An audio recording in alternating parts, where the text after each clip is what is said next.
Fuck no. Oi. This is what you come into my stream with? I even turned off the music. I'm not supposed to, but I did. Hold up. There you go. No, this isn't a Honey Pop stream. We're doing a request today, but originally I was gonna do this on Saturday. But Saturday is something I'll address later. Boy already knows. Honestly, I was waiting for more people to drop by. But due to the fact that Uncheated is actually streaming right now, I don't know how many people will drop by. Hi, Botany, what's up? Wait, hold up, guys. Give me a sec.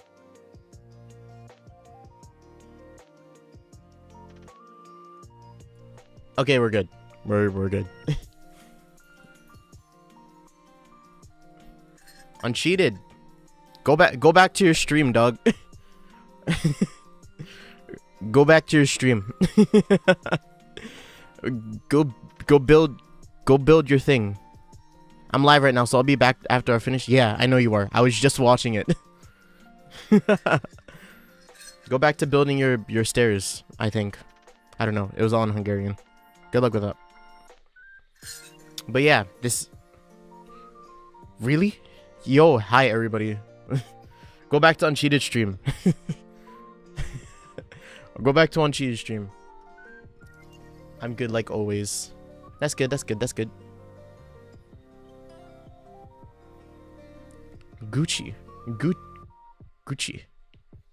Hi. Hi, what's up? I'm assuming all of you are from Uncheated stream. Go back.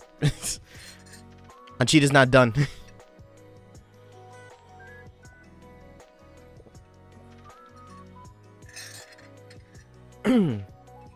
Colonel Sanders. Oh yeah, it's happening today. Yeah. As I was saying before everybody started like flowing in, I'm watching 2 of you. Yeah, that's fine. Yeah, that's good. Yeah, do that. Focus on his stream though. I'll be like background noise for I'll be background noise. I'll be background noise for you watching his stream. Yeah, I was gonna say like I was gonna do this originally on Saturday, but I guess I'll just now since people are here. So Saturday I'm not going to be here. Goofy game. Your stream on my lap is on loud. I see. That is a setup. I used to have a setup like that. But yeah, I'm gonna be out on Saturday. So I moved this stream up, the variety stream, and then Saturday I'm not gonna be here, and then I'll be gone for 5 days, so just be prepared for that. Actually, I might, I guess just to make up for it, I might upload the video. I still have to make the thumbnail for it. If you know some of you know the video that I'm talking about. It's the clip that's on Twitter. I still haven't made the thumbnail for that. I think I'll do that after this stream. I'll make it and then I'll upload it to YouTube, and that'll make up for it basically. So yeah, we're good. I won't be here on Saturday, but I'll make a formal post about it on YouTube, because I know people on Twitter don't care.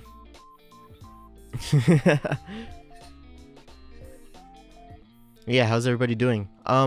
Yeah, I was supposed to do this on Saturday. Yeah, sorry about that. Cause the thing is, right, this is the first, technically, this is the first, like, recommended game stream. Sonomy actually, requested it. And, I kind of feel bad because I'm streaming this now instead of on Saturday, because Sonomy did say that she can't watch streams on weekdays.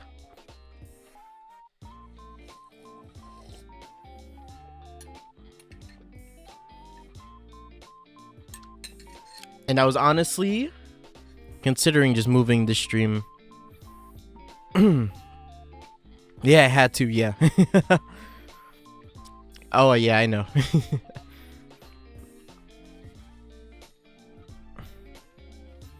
I was honestly thinking of just moving this stream to next Saturday, but I'm like, no, that's way too long. I have to play this now.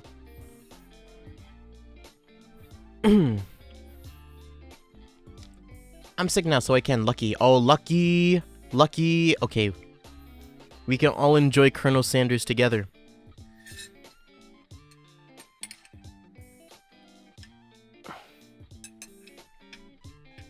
It's Sanders. Lucky sick, lucky sickness. But take care of yourself, though. Being sick isn't great. I know. I can tell. I've been sick before.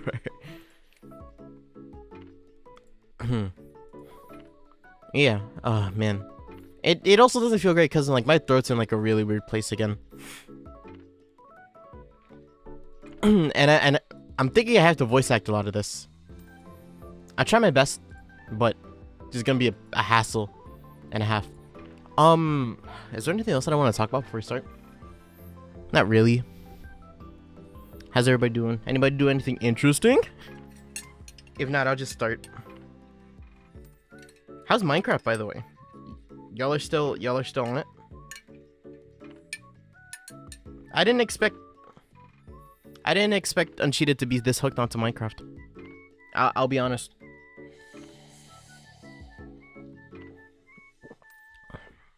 Well, I should have seen it coming.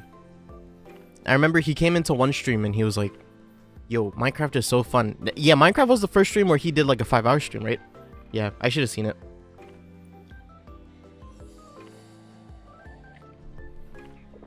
I'm glad he's having fun with it, though.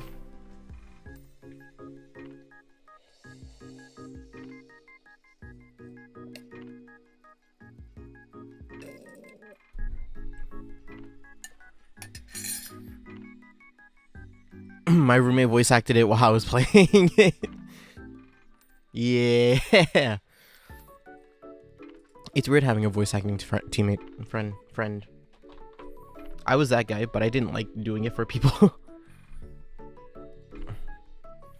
Yeah, in school I had like the reputation of like, oh, I had the guy with the voice. I was the guy who did all the voice stuff. So like, oh, you have a really nice voice, and I'm like, thank you. That's it. That's all I am, a voice to them. Nothing else. They never got to know me more than that, but I never got to know them, so I kind of got it. I got what I deserved. Really.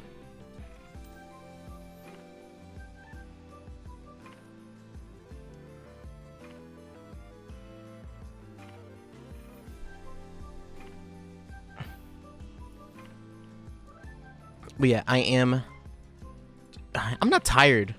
I did wake up pretty late today. It's because, bro, the Power World has been real. What Uncheated feels about Minecraft is how I feel about Power World. I'm like, that's the brain rot right now. But it's just been like, it's been in such a like a weird place. Like, I think I've talked about this before. It's been in such a weird place, like, with his reputation. Also,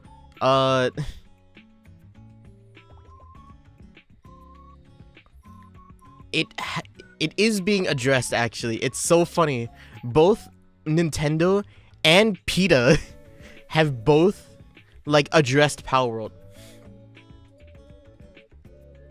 On my previous school, I was the art girl, so I get it. Yeah, you understand, right? Like, people were like, hey, you did the cool thing, you did this cool thing, right? And I'm like, and they didn't want to. That's it, you know.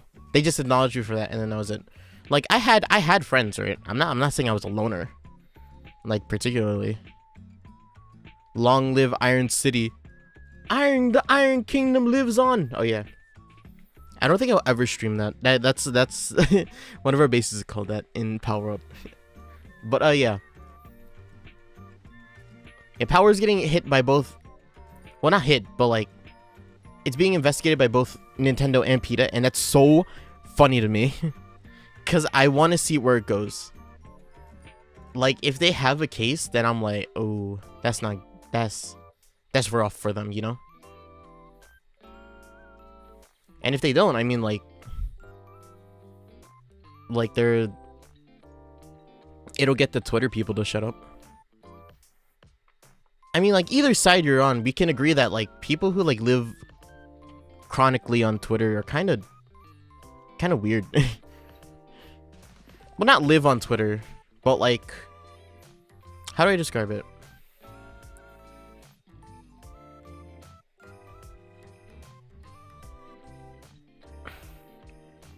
Yeah, I don't know how to describe it. It's like, Twitter's a bad place. That's why I'm not on there much. I say it's bad, but it is the center of connections, you know? Everybody uses it because everybody's there.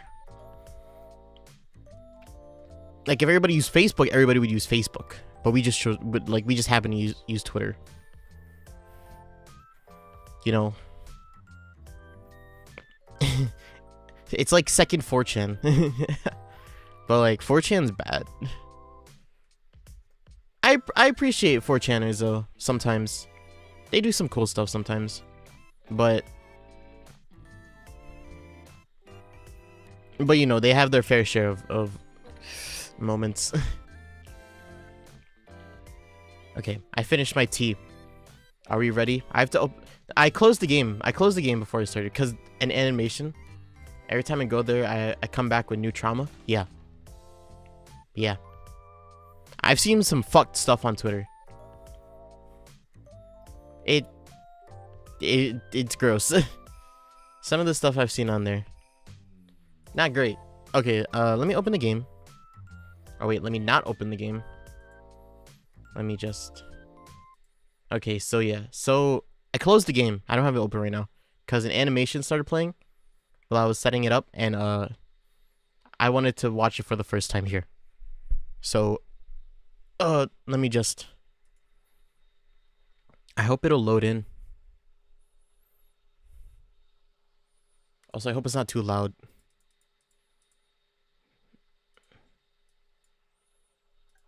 Okay. Okay. Oh yeah! The rivals.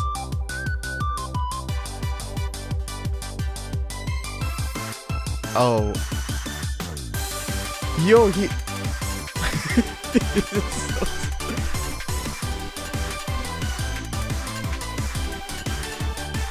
Oh, he's going... Oh.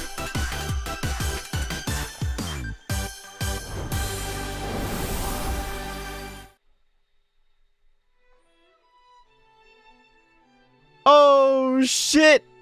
I love you, Colonel Sanders, a finger-licking good dating simulator. Oh, God.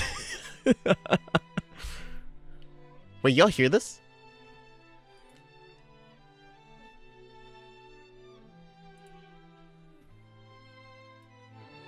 This is not the theme I expected to hear. This is like a JRPG, like... Man, what the fuck? I'm getting more whiplash than this from this than the actual animation.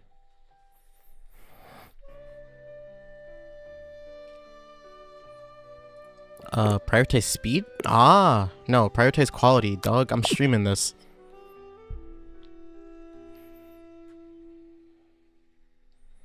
Okay.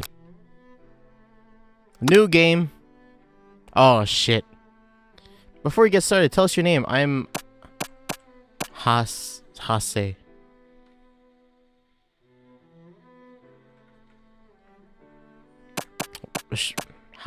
Wait. Should I make a new name for this? This game is so funny, I love it. This is interesting. Haseko. No, I'm just Hase. Oh my god.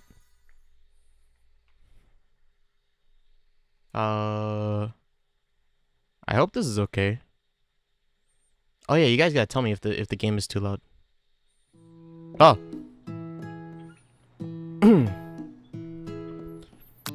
What is this? Popcorn mode.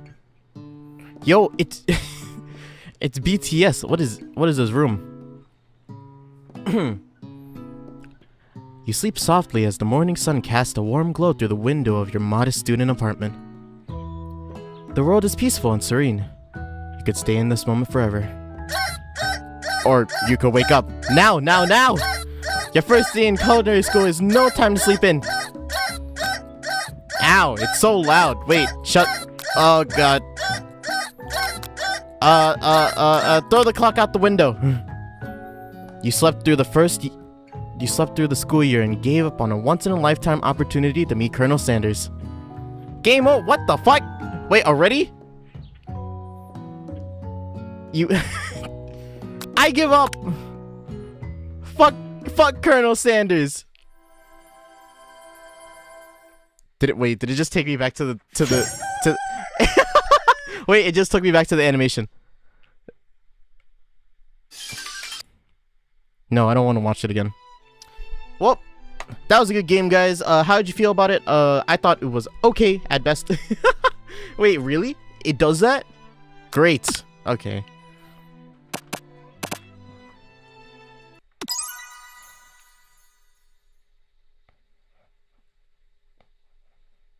That was so quick.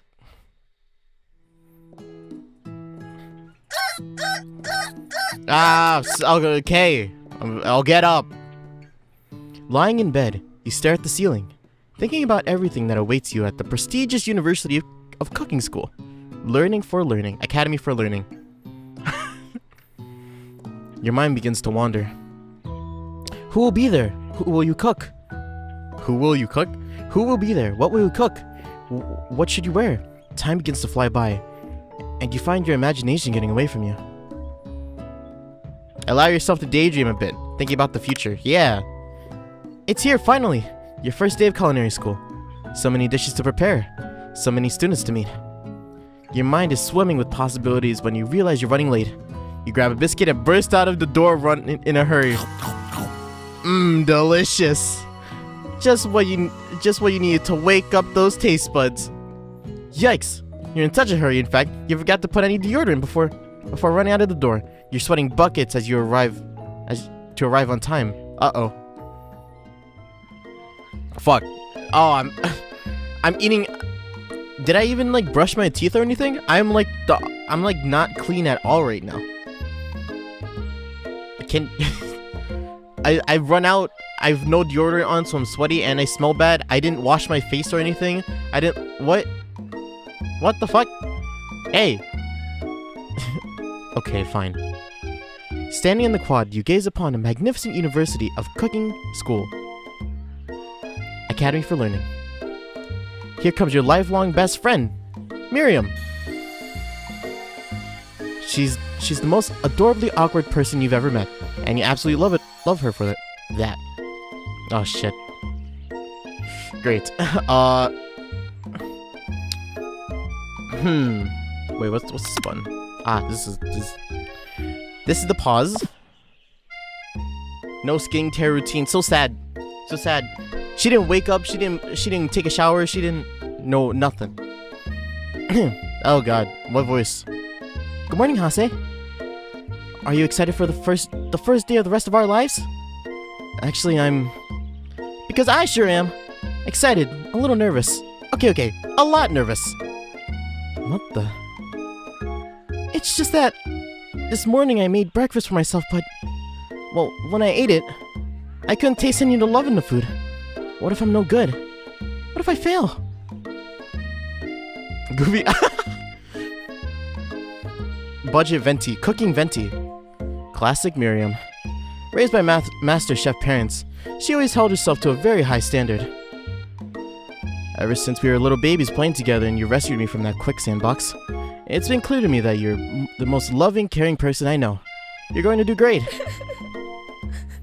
But with the University of Cooking School, Academy of Learning's famous 3-day only semesters, I'm afraid of being left behind and never catching up. A sweet girl, Miriam has always had a flair for the dramatic. This summer she got so nervous about her first kiss that she chipped a tooth practicing on a mannequin. Should you pep talk her or should you change the subject to give her some relief? I mean, she's my friend, right? I'm gonna hype her up. Pep talk your best friend, yeah. Yeah, Miriam, you can do this. I believe in you. Remember last month when we saw the fortune teller and had our tarot cards read? The lady with the mask who gave me nightmares? I've been trying to forget. I know she looked spooky, but she was so sweet. And she told you that you were destined for great things. Remember that card with that fancy-looking tower? And that other card featuring the handsome fellow in the red suit. Blech. Oh my god. I'm gonna have to do a lot of reading. I've been waiting so long to meet a handsome fellow that I could call my own. And I'm sure you will soon. In no time we'll be graduating. And you'll be delighting the world with your heartfelt cooking in no time at all. As you talk Miriam up, you can feel her nerves begin to ease. You know what? Maybe everything will be okay after all. And if not, at least I have these killer bangs. Can you believe I cut them myself? You can definitely believe it. I cannot believe it. Before you can get another word out, you're rudely interrupted when someone smacks your books and custom-engraved measuring spoons out of your hands and onto the ground. Hey! Oh, whoa, oh. Hi. Why is her name spelled like that? Ashley. It's Ashley, your arch rival. She's totally evil. Well, you can't help but be filled with jealousy. She can get anything she wants and she knows it. Oh, Ashley. Oh, shit. Great. Oh.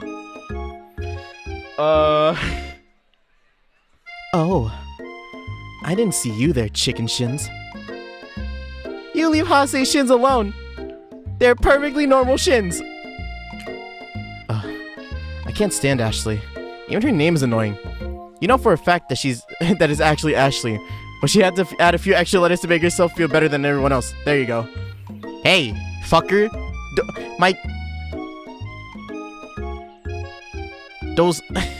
Those are my specially engraved measuring cups, dog. Now you have to pay for them. They were like $1,000 for each engraving.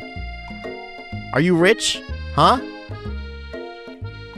If anyone here knows what perfect shins looks like, it's us. We're not going to let you or your weird insults get to us. Across the quad, you see Ashley's best friend, Van the Man.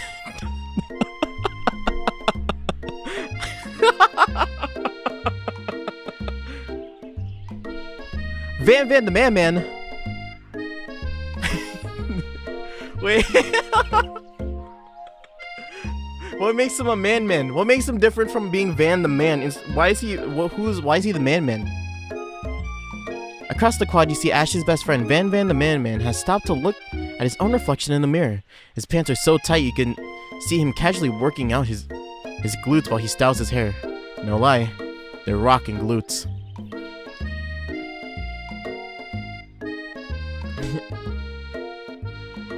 I love how this game is like a total joke. Yeah, well, yeah. KFC made a joke visual novel. It's weird because like Sega did the same thing with Sonic, but that I think that game is actually good. Ahem, Van.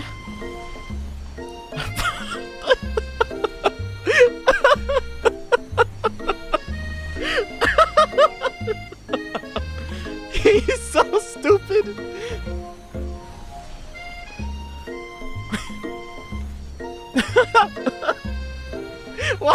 Why did he say that? It's just like you imagine someone like this in real life and they're so pathetic. It's just it's crazy. This guy is the most confident guy and yet this is his quirk. Okay. I gotta think of something. Fuck. You rang? You've never been sure about what their arrangement is. But as long as you've known them, Ashley and Van have always been as close as you and Miriam, but substantially more devious. I can't believe the University of Cooking School Academy for Learning would even allow people like you to attend as students. I know, right? You'd think they'd just hand over our diplomas now. Or hire us as professors. You amateurs could learn a lot from us. On the first day of of school about to start. There's just not time to properly tell these two off, so you resist the urge. Let's go, Miriam. Psh. See you later, losers. Fuck me. Why is he playing again? As you approach the door, you see a goofy-looking kid pushing hard against the window directly next to it. What? Oh, gross, dog. Did you just fart? Am I Cooking Academy? Oopsie. I think it's broken. You reach forward and easily pull the door open. That should do the trick. I love you. I think you mean thank you? My name is Pop. I was named after my Pop. He's old. Could someone like this also be a student at the school? He must be one heck of a chef. Also, his name tag clearly says Bob. But I guess he's reading it upside down. Hi, Pop. I'm Hase. So, are you going to make me hold this door all day? Nope. And with that, the young man walks into the building ahead of you. Is it just me, or is he kind of cute? I think it's just you. You both shrug your shoulders before following him into the building. Hey. We're in a classroom. This is a pretty standard classroom, aside from the fact that there's a pic. Someone drew some fried chicken on the board. Teacher, someone drew fried chicken on the board. Right next to the algebra problems. Trigonometry too. And pi. 3.14125639759. I don't know pi. You know those people that like that could like memorize pi? I never understood them. Why would you do that? You could be doing so much more stuff with your free time. You stand at the edge of the room, unsure where to sit. Other students wander in and keep themselves busy chit-chatting. A scruffy-looking pooch takes his place at the podium at the front of the class. Adorable! He can talk! The dog can talk. I thought I was just gonna have to bark for him. Now, quiet down, everyone. Who is this unreasonably cute pug, and why is he in a culinary class? This must be Sprinkles, head instructor and CEO of USCAL. Please, call me Professor Dog. I may be cute and a little fluffy, but I still demand respect. Wolf. What? A cute dog is our professor? This is the best school ever. I guess only a dog's nose is capable of picking up all the nuances of fine dining. Out of nowhere, wind rushes around you and a swirl of cherry blossom petals fill the air inside the classroom. I'm chilly! Someone close the window! And then, he walks in. Oh yeah, here he is! The man him, Colonel fucking Sanders. Oh yeah, I should have appreciated that frame a bit more. Look at him. So dapper, so cool. Jesus Christ. He's buff and like, you see that? This doesn't make sense to me. Look at his arm. He's so buff. Both of his arms match the width of his body. You see that? Like if you put his arm here and you put his arm here, that is his whole body. The man himself, Colonel fucking Sanders. You're immediately swept up by in the aura of this new student, and his remarkable goatee. He's a student? This guy's a student? Who knew anyone could be so handsome? Time stands still. It's him. Well, if it isn't my favorite student, Harlan. Colonel Sanders interrupts Professor Dog, before he can finish his sentence. Oh shit. Please, call me Colonel. Colonel Sanders. A hushed murmur rolls through the classroom as Colonel Sanders walks down the aisle of desks. Suddenly, the room is sweltering. Sweat begins to beat across your brow. You feel like everyone is looking at you, and you're not entirely wrong. And this over here must be Sweaty Sweats-a-Lot. What? I'm starting to mix up their voices. Maybe... yeah, that'll be his voice. Maybe we should open that window back up before faucet pits melt into a puddle and evaporates entirely. Hold on just a second. No one talks to my friend like that. You two both know my name. We were in the same kindergarten class. And what is with you all your really weird insults? Besides, when Hase sweats, it's not gross, it's beautiful. Look at all that shimmer. I don't want you talking about my sweating. I'm kind of insecure about it. Please.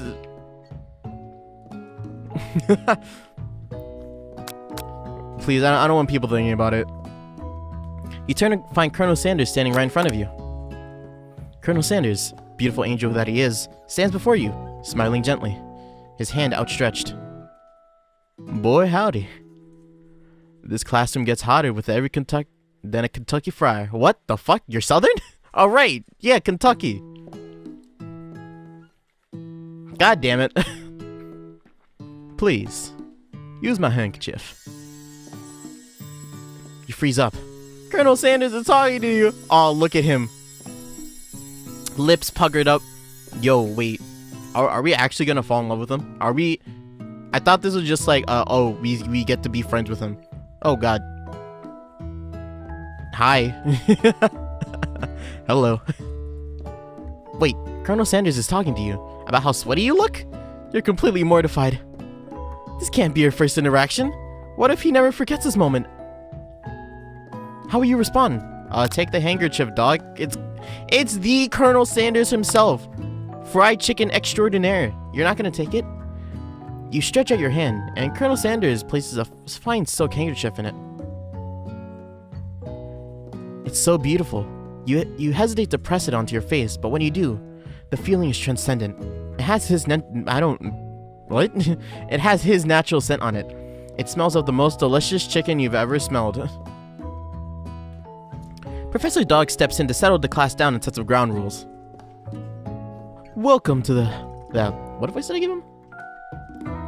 Welcome to the University of Cooking School Academy for Learning, the greatest culinary academy in the world.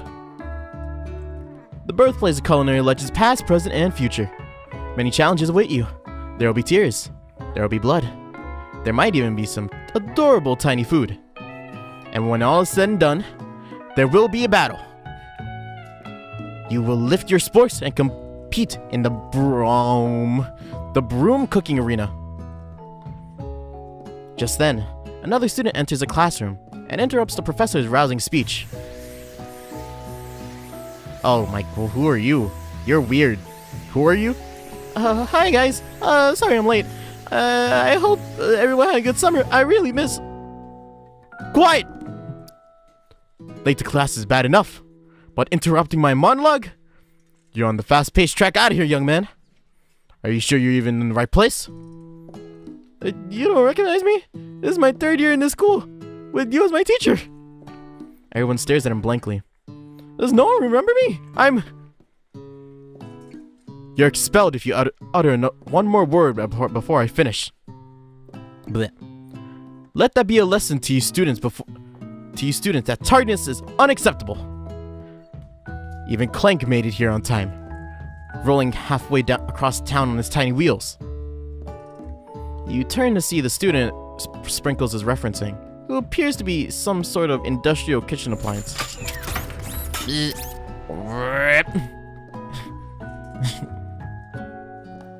The class bursts into laughter. Oh, Clank, you rascal. Sprinkles walks in the classroom as everyone stands in silent obedience. When he gets to you, he lifts his nose into the air and takes a deep sniff. Your diet is lacking. Based on what I'm picking up here, you definitely need a multivitamin. You should take better care of yourself. You've never had a talking dog as a teacher before, but Sprinkles' reputation for being smart but tough is well known. You decide to try to butter him up by giving him a treat out of your pocket. What kind of treat? A chicken snack? Uh-huh. We're playing the KFC game. Of course we're gonna give him the chicken snack, dog. You reach beneath your apron and return the chicken stack in your hand. Sprinkle's eyes go wide open as he locks onto it. Wow, my voice is changing. His favorite. Well, well, well. I think there might be some competition for a new star student. The furry professor immediately devours the snack, leaving your hand slick with a coating of warm doggy drool. You see the other students eyeing you jealously, but pay no mind to them. If they wanted to succeed in life, they should have learned the importance of carrying a range of dog treat flavors on them at all times. I was about to say, like, why the fuck do you have a chicken ball in your pocket? Settle down, young chefs. Take your seats and prepare to have your minds open to the amazing possibilities of culinary creation. As everybody rushes to claim their favorite seats, you're left standing in front of the room. Only two options remain. Hey, Hase! There's still a seat here! Oh, fuck. It seems that no one has claimed this seat next to me, if you're interested. Oh, no, I don't want to choose between these two. Wait, can I save? Oh, no, I don't want to choose between these two. My best friend or... Oh, shit. Wait, who's gonna take the other seat then? I want to sit next to Colonel Sanders. Wait, yeah. Sorry, Venti. Colonel Sanders. I'm sorry. You move to take your seat by Colonel Sanders. It appears he brought no books, pens, or pencils. However, his perfect upright posture shows off a seriousness that makes you confident in his desire to learn. Thanks for offering. David. I don't care about fake Venti. I like all these characters. I don't know. I have to learn more about them, but I feel bad for now sitting next to her. Thanks for offering me the seat. I only had two rules. Do all you can and do it the best you can. It's the only way you could ever get that feeling of accomplishing something. That's so inspiring. A little off topic if you ask me, but okay. As soon as you settled into your seat, the professor makes an announcement. Think fast! It's pop quiz! Yay! A quiz about me! This incredibly important and surprisingly short quiz will tell me if you're ready for life at culinary school. Keep your knives sharp and your focus sharper. Here comes question 1. If train A is traveling to point B, and train B is traveling to point A, how important is it that you wash your hands before cooking? What? That setup is irrelevant. Okay, but it's extremely important. Looking at you, Pop. That's right. Forest to a chicken, or forest to a tree. Forest to a tree is a chicken to a feather. That's right. What is the most efficient eating utensil ever created? A comically oversized fork, a spork. What is the best food for a broken heart? Camel meat. I gotta eat my girlfriend will go. My camel meat. Where do you even get camel meat from? It's anything as long as it's pure love and too much salt. Is Sprinkle a good boy? He's a talking boy. He's a talking dog that teaches the color. He is the best boy. Woo! Perfect. 5 out of 5. Wow. Be honest. Did you cheat? I didn't. You look up to see Colonel Sanders watching you tally your score. He's impressed. I know we just met, but I have to confess. I think you have a beautiful brain. Hot diggity, Hase! You just scored some major Colonel Sanders points with that performance. May I have your attention, students? I have an important announcement to make. It's time for lunch! Wow, the cafeteria is as nice as any restaurant you've ever eaten at. It makes sense that a school dedicated to cooking would also be serious about eating. A delicious fragrance wafts through the room and tickles the ends of your noses. Your noses? Your mouth waters. Do you smell that? That must be our lunch. It smells crazy good. Everyone, can I have your attention? Hey, about lunch? No.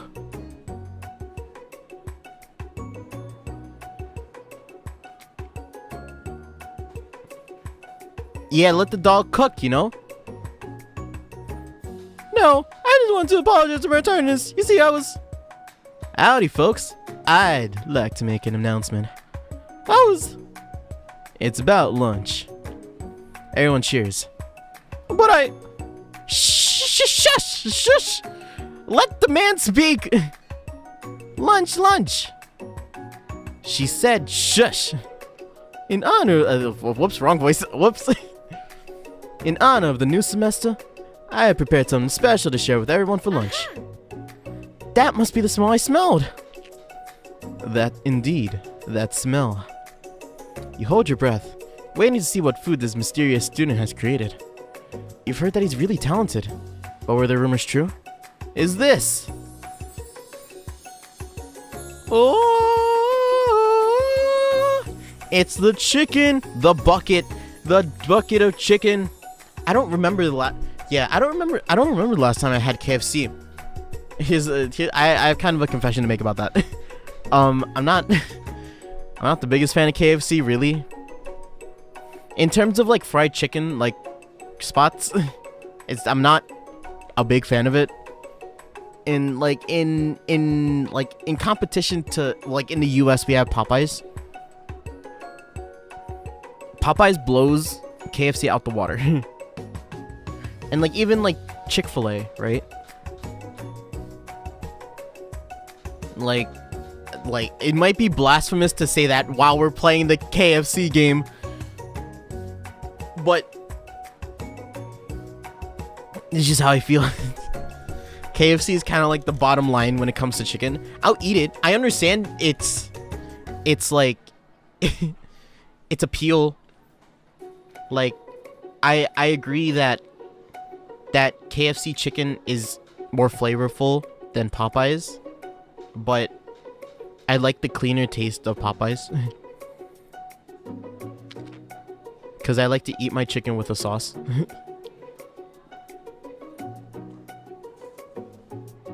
You only have KFC, McDonald's, and Burger Kings? Oh man, you guys don't have anything else? Well, those are kind of the staples, so you don't really need anything else. But yeah, in terms of like chicken spot, you guys have Jollibee? You guys have Jollibee over there? I've never had Jollibee, but I'd probably people have equated it to Popeye, so I'm assuming I would like Jollibee more than I like KFC as well. It's weird. I feel like every time I've had KFC, it's always been like soggy. And that's the thing. I like crispy chicken, you know? Who doesn't like crispy fried chicken, you know? I feel like every time I've had KFC though, it's always been like kind of soggy and like kind of mushy. And that's like a big to me. I like crunchy. That's the part of Popeyes that makes it kind of addicting. The crunch. Colonel Sanders lifts a large bucket over his head. Its contents glimmer in the light. Piled high with huge pieces of fried chicken, breaded and fried to a crispy golden finish. The aroma envelops you, and you begin to feel warm and safe. Colonel Sanders has filled a bucket with chicken? What a novel concept. Your stomach begins to grumble, as if to say, "Stop thinking and start eating." For years, I have been developing a secret technique for the perfect fried chicken. By my calculations, nothing less than 11 herbs and spices are required to achieve that perfect balance of flavors.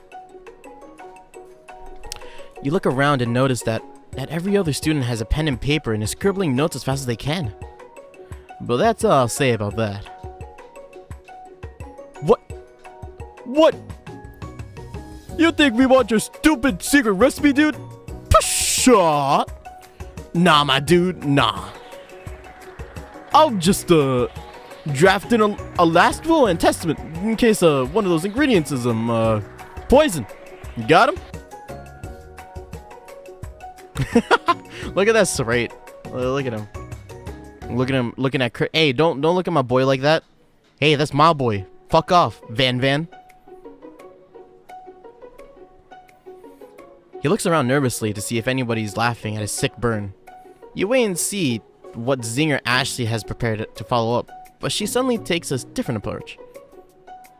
And I was just, like, writing in my diary. Dear diary, today I smelled something beautiful. I knew at that moment that only the hands of a true gentleman could fry chicken that tender.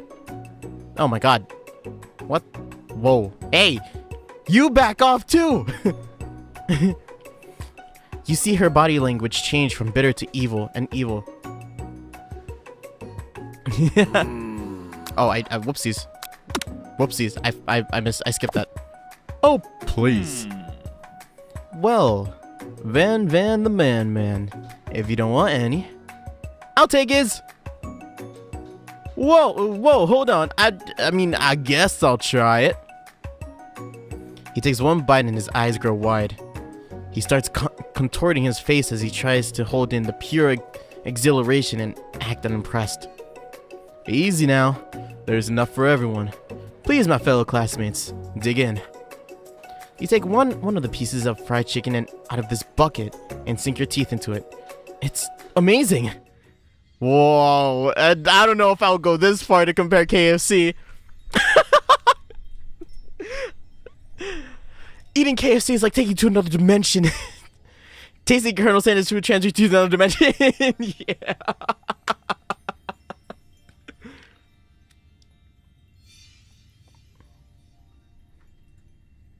Alone with your taste buds, gripping a drumstick in your mouth, you float weightlessly. Savor them. Okay, focus your mind and meditate on this moment. Try to identify every flavor. Savor the moment and everything that it tells you about Colonel Sanders' culinary heart. Swim through the light. We're going like full Colonel Sanders, aren't we? The flavors in your mouth are beautiful, pure, heavenly. What a guy! Alone with the flavors, you feel something that can only be described as love. For a man? For flavor? Are they the same?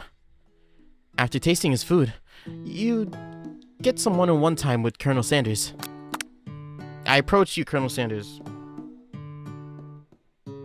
Hold up, guys. Oh my god. Okay. We're good. Colonel Sanders smiles ever so softly as you approach. He stops what he's doing and allows you to break the silence. Colonel, I wondered if I could talk to you for a second. Anything for a fellow chef. What exactly was on that chicken? How bold of you to come out and ask.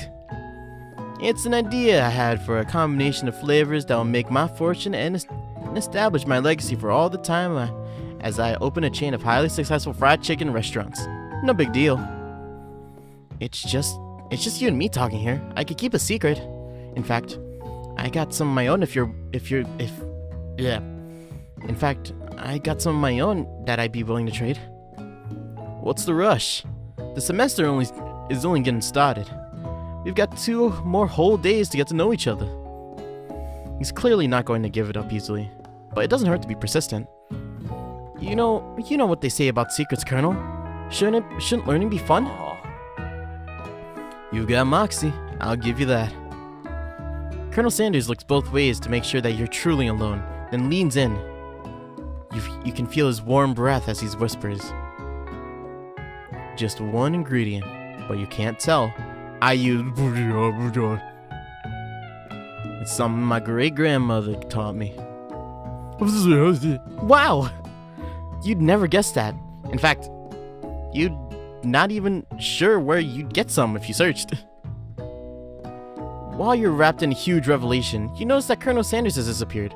While everyone is still in the cafeteria, you decide to look for him.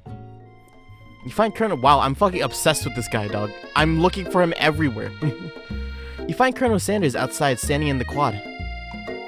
Oh, it's you again. Howdy. Sometimes I like to come outside and look at the school buildings. I think about how my story will continue after I've graduated. It looks like you have big plans. Dare I say, the biggest. I will leave my mark on the world. You can bet on that. Alone together for him, or alone together for the first time. You figured now is the perfect moment to show your personality to him. Neg on him to show your own strength. Wow him with a big idea to add an additional ingredient to spice up things. Be modest but thoughtful. I don't know if this is the play. He probably likes he likes it. Yeah, we're going full like, oh, I wanna be with you, Colonel Sanders, you know? Right? So like it's this. Yeah, he doesn't want to add another thing. It's perfect to him already, right? Yeah, so we're just gonna be modest and thoughtful. Well, I just wanted to tell you that I really enjoyed your food. Now you got his attention. The flavors were complex but comforting. The interplay between salty, savory, and peppery, it was perfect. I appreciate that compliment, Hase. I'm sure you'll be a big success. I know we only met today, but I'm starting to get the same feeling about you. We should head back inside. The next lesson starts soon. Whoa, hey. But wasn't the master chef? You step inside the massive cooking arena, where the afternoon lesson will take place. Each student gets an oven and all the tools and ingredients they could need. Look at this place. It's magnificent. Finally, we get to show our stuff. Wait a second. Oh no! We have to show our stuff? What if I totally blow it? You're not going to blow anything, except maybe kisses to the crowds of fans that you're gonna earn with your signature. Tiny, adorable, tiny food creations. Welcome, students, to the cooking arena. For today's lessons, we'll be cooking with partners. Hurry up and pair off. Naturally, Miriam looks at you, but unable to control yourself. You pounce on Colonel Sanders.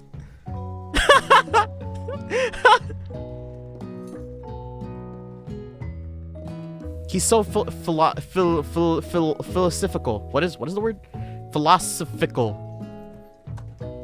Policifical. What is the word? He's so nuanced in his actions, you know? He's meant to be our Oedipus. Well, not Oedipus. Oedipus is a bad person. Our like Hercules. Our Zeus. He is our Mecha. The one and only Colonel Sanders. Hey Colonel, would you like to tackle this lesson as a team? A team of two. That is, me and you, if that wasn't clear. You want to be my partner? Aww. Sure, Hase. I'll prepare our station. Without you as a partner, Miriam is left standing all alone. Two different students quickly take notice. Hey, new partner! Beep boop. Bzz, bzz, bzz. Oh my! Two potential partners? I'm so sorry, gentlemen, but I don't know who to choose. It looks like you have to pick up for her. Friend duties can be a little awkward, but that's the price you pay for not being alone forever. Who do you want to ask to be Miriam's partner? Clank, dog. You think I want you to be teamed up with a kid who doesn't wash his hands? Yeah. Sorry, Pop, but I think Miriam is going to be partnering with Clank today. It's okay. I already ate. It's not entirely clear if Pop has an idea on what the point of school even is at this juncture. Clank is clearly excited to have some attention. He heats up and begins to roll back and forth. Whoop, whoop, whoop, whoop, whoop. Hold on there, fella. We don't even know the assignment yet. Technically, Clank might not even have a face, but there's something charming and earnest about him. Bzzz. His face is right there, dog. Look at him. He's blinking. Tissue? I hardly even know you. Everyone is better than Bob Pop. Yeah, no one likes Bob Pop. Clank jutters. And a panel shakes loose. You get the impression that this is a sign of affection. Looks like you two will be fine. Now's the time to focus on your own cooking classwork. Alright, you two. For today's lesson, we'll keep it simple. Pick a basic dish and divide up the steps. No chef is an island. It takes 2 flints to make a fire. You get the idea. Which dish do you want to suggest to your partner, Colonel Sanders? Steak tartare seems easy enough. It's fancy and you don't even need to cook it. Octopus will blow Colonel Sanders' mind. Your grandmother's mashed potatoes and gravy. Duh. A simple dish? This is fancy. This is not fancy. Or this is still like niche. Grandmother's mashed potatoes. I've always been something of a down-home cook with chef. Fuck. I was thinking we could make something warm, inviting, and comforting. Maybe mashed potatoes. And gravy? Gravy? I couldn't imagine one without the other. Colonel Sanders casts a coy look at you, causing your whole face to go beet red. Embarrassed, you quickly turn away. Oh, Colonel Sanders! I'll go get the potatoes! No, please, let me. Picking perfect produce is a passion of mine. Shit. What voice did I give her? Looks like things are getting pretty fresh around here. Does someone have a crush on Colonel Sanders? We're just cooking partners. Mind your business. Sanders' heart is my business. And you better keep your hands off my man. Oh shit. Did someone call for me? No, jeez, Van. Well, I'm over here crushing Hase's dreams. You're supposed to be taking care of our classwork. That was the deal, remember? This track. Oh, God. Colonel Sanders returns, arms filled with peeled potatoes. He tosses them into the boiling water and turns his attention to you and your old friends. Oh, howdy there. Ashley, Van. Are we working on a quartet instead of a duet now? Actually, no. It looked like Hase was struggling. So we offered to give him a hand. You know how it is. These young amateur chefs need a lot of mentoring. I was gonna say, Colonel Sanders, what did I give him? Maybe I could also teach you a thing or two about fancy food. Maybe one day you might be able to get to my level. Ha! Doubt it. Don't be rude, Van. Personally, I have no doubts whatsoever about Colonel Sanders' ability to concoct creations worthy of admiration. After all, the fried chicken was quite spectacular. But Colonel, if you ask me, this music is so loud. But Colonel, if you ask me, I might make a better partner for you than this thing that has positioned itself at your station. Don't you feel, deep down, that we cast complementary shadows? We fit together, like thigh and drumstick. It just makes sense. Nothing about this makes sense, but one thing is clear. He's coming for Colonel if you don't watch out. Ashley is really going at you hard. You need to ask for some backup here before things get ugly.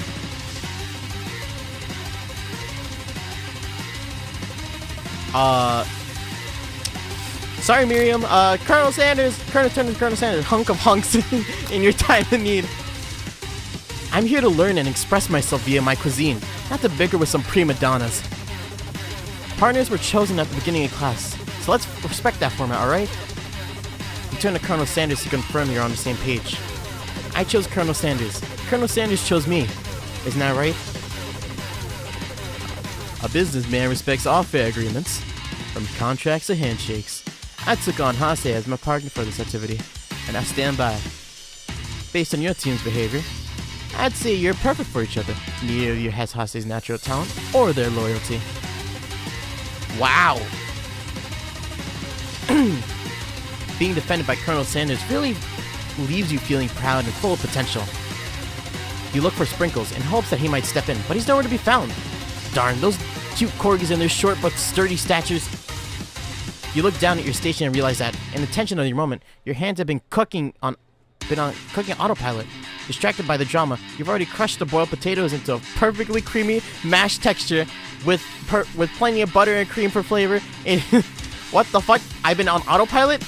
It's as if your natural passion guided you through the steps you know so well while your intention was elsewhere. I know just what to do. Colonel Sanders extends his hand, holding a beautiful white white porcelain gravy boat, out of which pours a smooth brown gravy, smothering your nearly finished potato dish. It's ready! It's ready! That is not fine. Creamy? That is not a fine creamy texture. You see that? Gravy flows down the mound of mashed potatoes. The results look spectacular. What the fuck did I just say? The results look spectacular. Granny would have been very proud. Aw, Colonel Sanders, you don't have to. Aw. Colonel Sanders holds a spork out to you. You reach out and grab a hold of it, but he doesn't let go immediately. The two of you stand holding the same spork, and for a small moment, all of the madness and pressure in this crazy world stops. Your eyes lock. The moment is electric. Time stands still. If you love something, set it free. Together, you dig the utensil into the mashed potatoes and lift a heaping sporkful up. When you see Ashley with a sinister look, you know she's plotting against you to be with Colonel Sanders. And then, filled with rage and without thinking, you fling the sporkful of mashed potatoes right into Ashley's stupid, beautiful face. Oh my god, yeah, fuck you, Ashley! Yeah! Van, do something, do something! Scooping up a fingerful, Van tastes the dripping mashed potatoes and gravy and realizes that it's delicious! Horrified by this revelation, he slinks away. Will he ever be able to cook something with so much love and integrity? Hold it right there, Hase. We do not waste food in the broom cooking arena. Colonel Sanders, I expect better from you. If you throw one more spoonful, you both better be prepared to eat it from wherever it lands. Can I have potato face? Van rushes back over, a covered dish in his hands. Oh, he did the octopus. He did the octopus thing. Mashed potatoes and gravy? Pathetic. In just a few minutes, I prepared a full meal. Gaze upon my specialty, braised tentacle of octopus with silky saltwater sauce. Plated on a battle axe blade forged by my supreme chef ancestors. Oh god. You'll ignore me for too long! This ends now! It is I who will have the first bite, and you will all look on with envy! The interrupting student rushes at Van and swipes a bite of his signature dish right off the plate. No! Don't! Something about this dish does not strike my nose as quite right. I think this octopus was rushed, or may have turned in the process. The results could be toxic. Too late, it has been eaten. I think I left something in the oven. I don't feel so good. Oh god, what the you killed him! Van, you killed him! Van. Everyone step back, don't take another bite. When you look back at the plate, the rest of it is gone, and you notice the tip of the tentacle is slurped up in Pop's mouth. Pop winces in pain for just a moment, but then immediately back into his oblivious self. Oopsie! Tastes like poison. The entire class has gathered to watch Pop's final moments. Shock has frozen the whole crowd. They are as motionless as statues. Yeah, this poor student has been just like the butt of just like of every joke. Okay, done with the loud music. The class bell rings, disrupting the moment and snapping everyone back into reality. It would appear Pop's enthusiasm for trying new things, despite obvious danger, has inoculated him against poisons of all kind. I'm not sure the professors are here to make easy money. Hello? I turned into a ghost over here.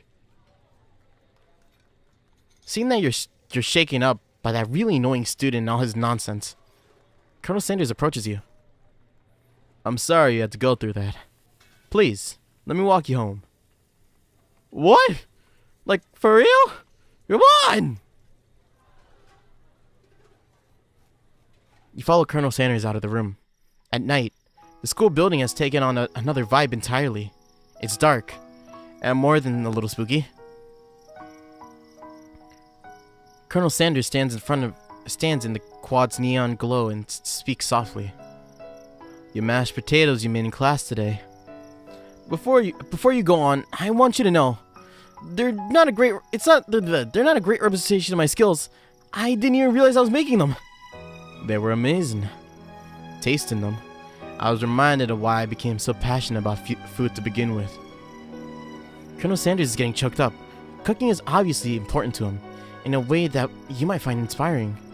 Now might be the perfect time to tell him you're developing feelings for him. Colonel Sanders? Yes, Hase? There's something I need to tell you. Hold it right there! There's something I need to tell you first. Oh, jeez. As you see... Don't ruin my moment, Van, what the fuck? I was so ready to be like, oh... Smooch, oh... Colonel Sanders, no, we can't do this here. No. Colonel Sanders, your arms are so buff. You see, when I was just a boy, I had a dream that one day I would be the greatest chef the world has ever seen. And every day since, I've been working toward that dream night and day. Never stopping, never resting. Also lifting a lot of weights, like so many weights. We should follow our dreams with all our hearts, that our souls may grant them like wishes floating on a shooting star. Hey, no, you! Shut up! I'm the one here to say inspirational stuff and be the star of the story. Are we forgetting that your cooking literally killed a guy? You can't prove that. I also saw you kill that guy. What was his name? Somewhere in the distance, you hear a long, sad sigh. Forget him. We're talking about me. Me. I'm the hero. Oh, God.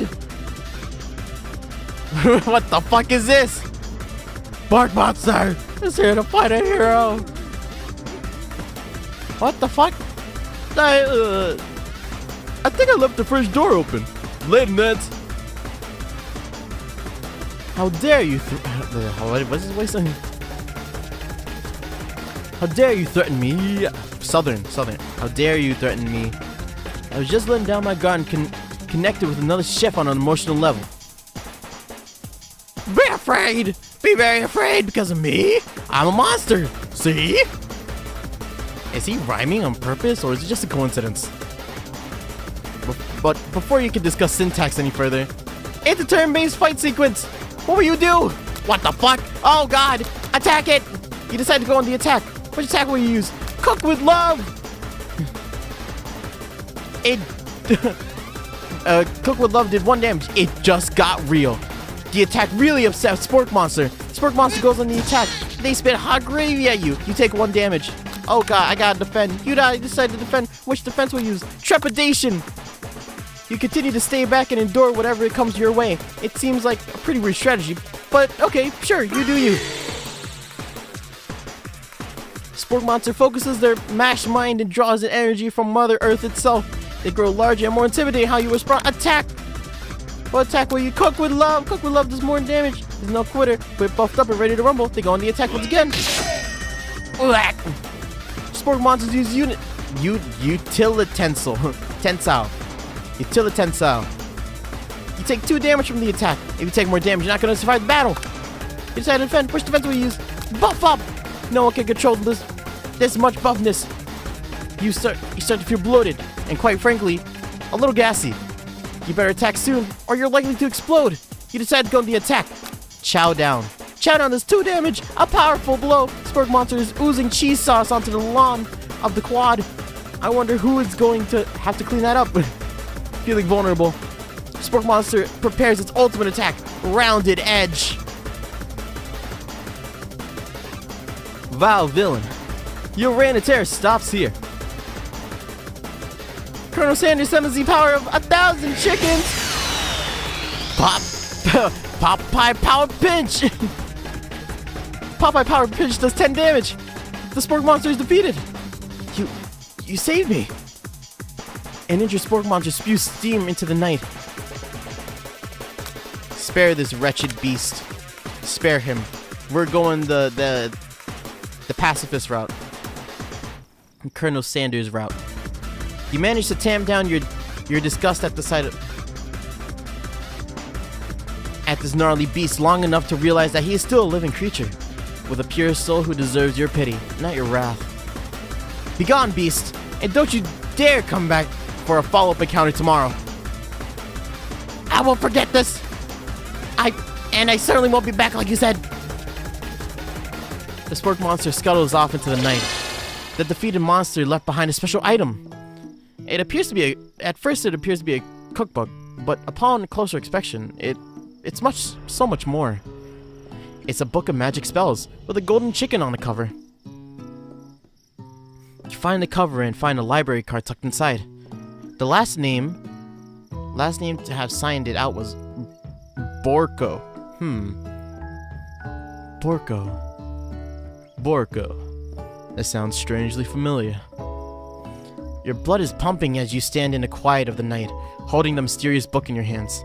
As you come down from your battle buzz, you realize that your final attack has left you completely depleted.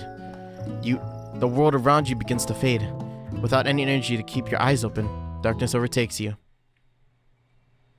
Whoa! Colonel Sanders, I did not give you consent to come in here, dog. The image of Colonel Sanders flashes before your eyes as you fall asleep.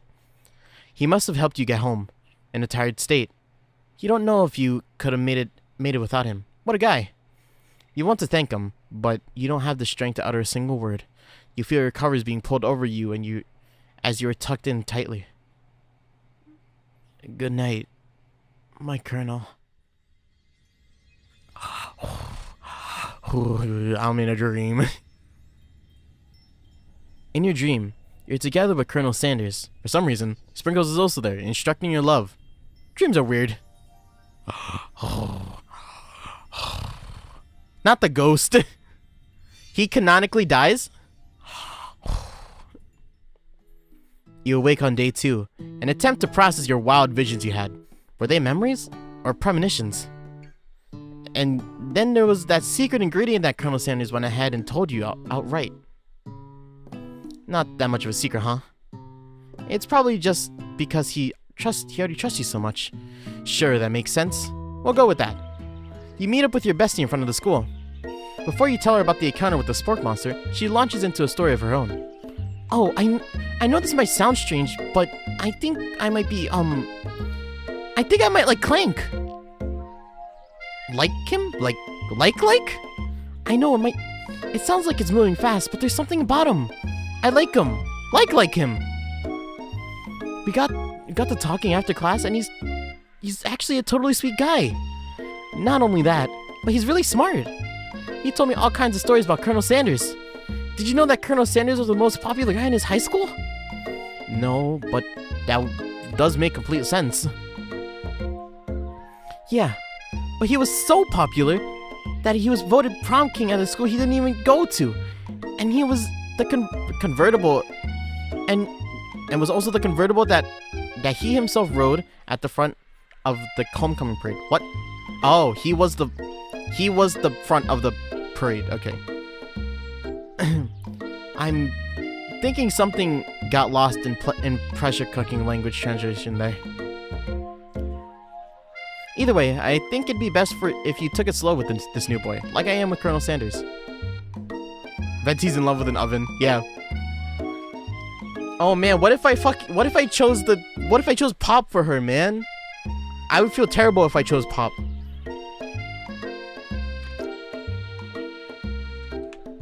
I don't want her to date a dumb kid.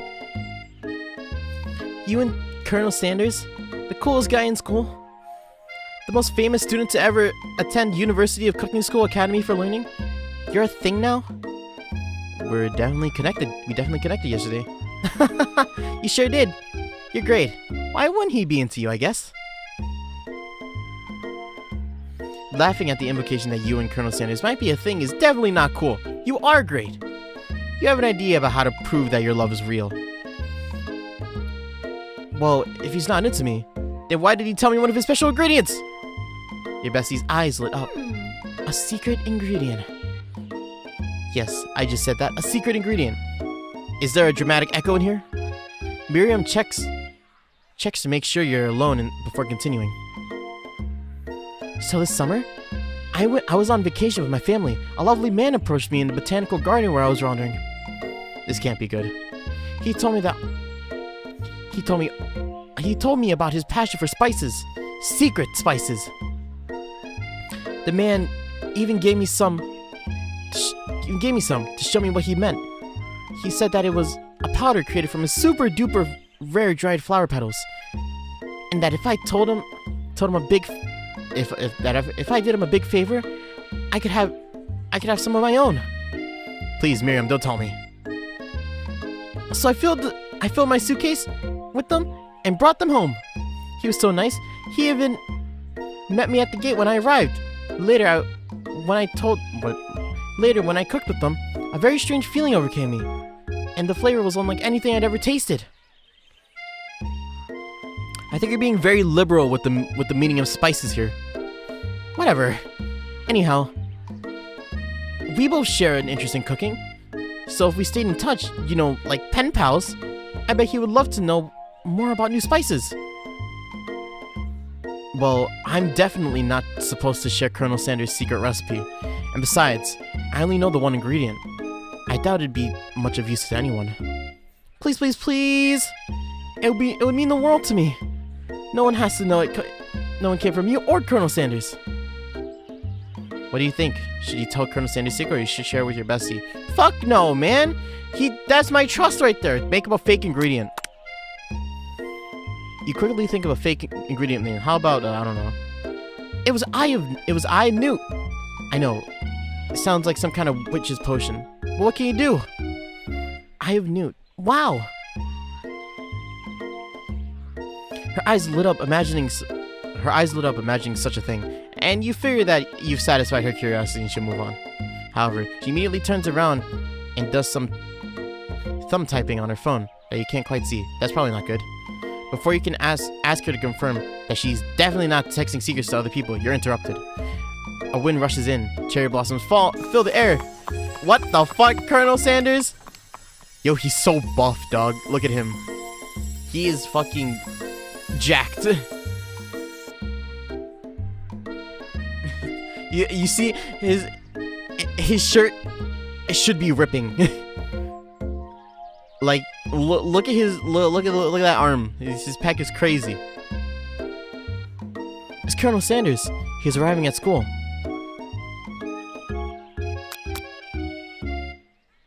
Stand back and admire his majestic glory, or run to him. You have a screenshot of that? Stand back and admire his majestic glory. Colonel Sanders' horse is truly a thing of beauty. Without ever acknowledging that he was being watched, he does a short horse dance before dismounting with flourish. Then he slaps the creature gently on its rear, sending it running free into the countryside. You are so struck by the sight of him that you lose the ability to speak coherently. Oh. I didn't realize anyone was watching. Don't worry, he knows his way home. You attempt to compliment Colonel Sanders, but the words don't come out exactly right. What a horseful beaut you have. What a horseful beaut you have. Dang it, that's what I just said.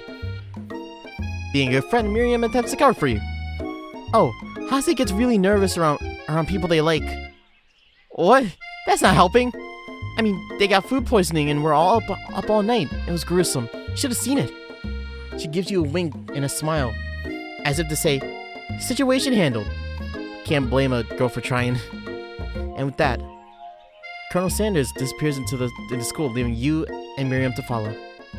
Oh, did I not make the right choice? Should I run to him? Oh god, guys. My chances with Colonel Sanders. When you enter the classroom, you see your two rivals, Ashley and Van Van, doing something bad. By the way, they're hiding. You know it must be really bad, like counterfeiting bad recipes, experimenting with restricted ingredients bad, summoning a demon bad. You try and get a peek over Van Van's hulking shoulders, but he sees you coming. Whoa, whoa, little one. I'm not sure you're ready to handle this.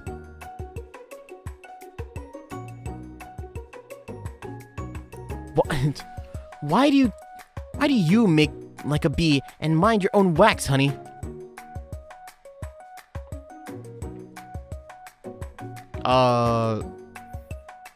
Shit. Act like you're not interested in them, but take a closer look, really. You sit near your rivals and leave your back turned to them. You even hear Van Van mutter something about something that sounds like a bit of a magical spell. However, he notices you eavesdropping. You try to cover your tracks and improvise an excuse. Ahem. It's time for class and you're distracting the rest of us who wants to learn. Now have you upset them? Oh, and you're the Emperor of Cooking, are you? You make the rules? I'm not sure you'd make a good meal if it ate you. Being the best chef in the world takes more than culinary skills. It takes creativity.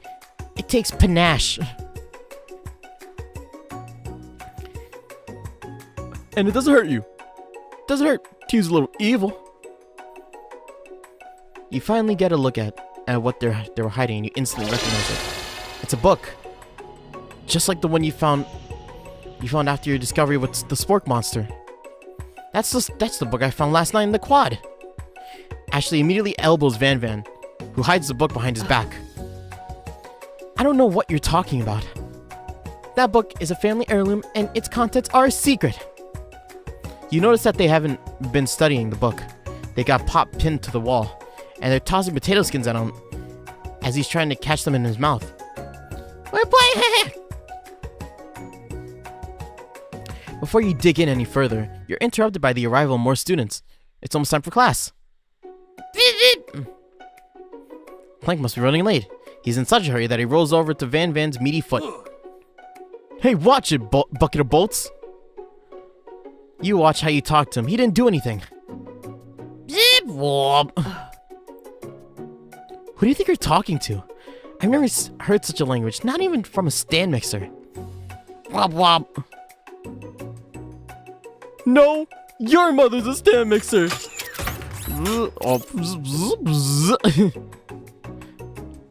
Van Van jumps to attack Clank, but Clank shocks Van Van, sending him flying across the room. Protect me, Colonel Sanders. Protect me, Colonel Sanders. These crazed men are about to come to blows. I think it must be over for me, but I'm not interested in either of them. Ashley's tone completely changed in an instant. She bats her eyelashes at Colonel Sanders. He surely must know that this is a ruse, right? Gentlemen, get a hold of yourselves. Save for the arena, at least, or don't. Honestly, what do I care? I've got lofty career aspirations to focus on. Oh god. No, Ashley, he's mine. Bump off, girl. That's my Colonel Sanders! Fuck off! Maybe I can help you with your business plan. Just then, Sprinkles arrives to sing the true start of the class day. He's panting, which doesn't seem that abnormal. He's a professor, but he's also a dog. Students, please take your seats. I apologize for my late arrival. I spent the morning chasing a car all around town, and my tiny legs are very, very tired. But I'm here now, and I hope you're ready to learn. Rub his furry dog belly, he loves it. After he catches his breath, Sprinkle regains his control of the classroom. Without further ado, we'll review the global history of our favorite fowl. The chicken.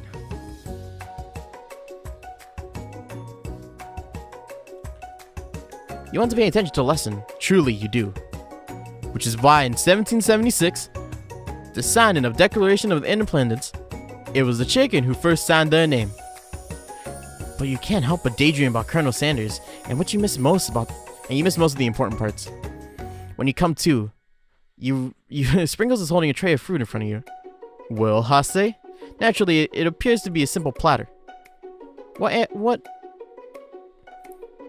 item do you want to sample? The shimmering pepper, a glass of water, or a dog biscuit?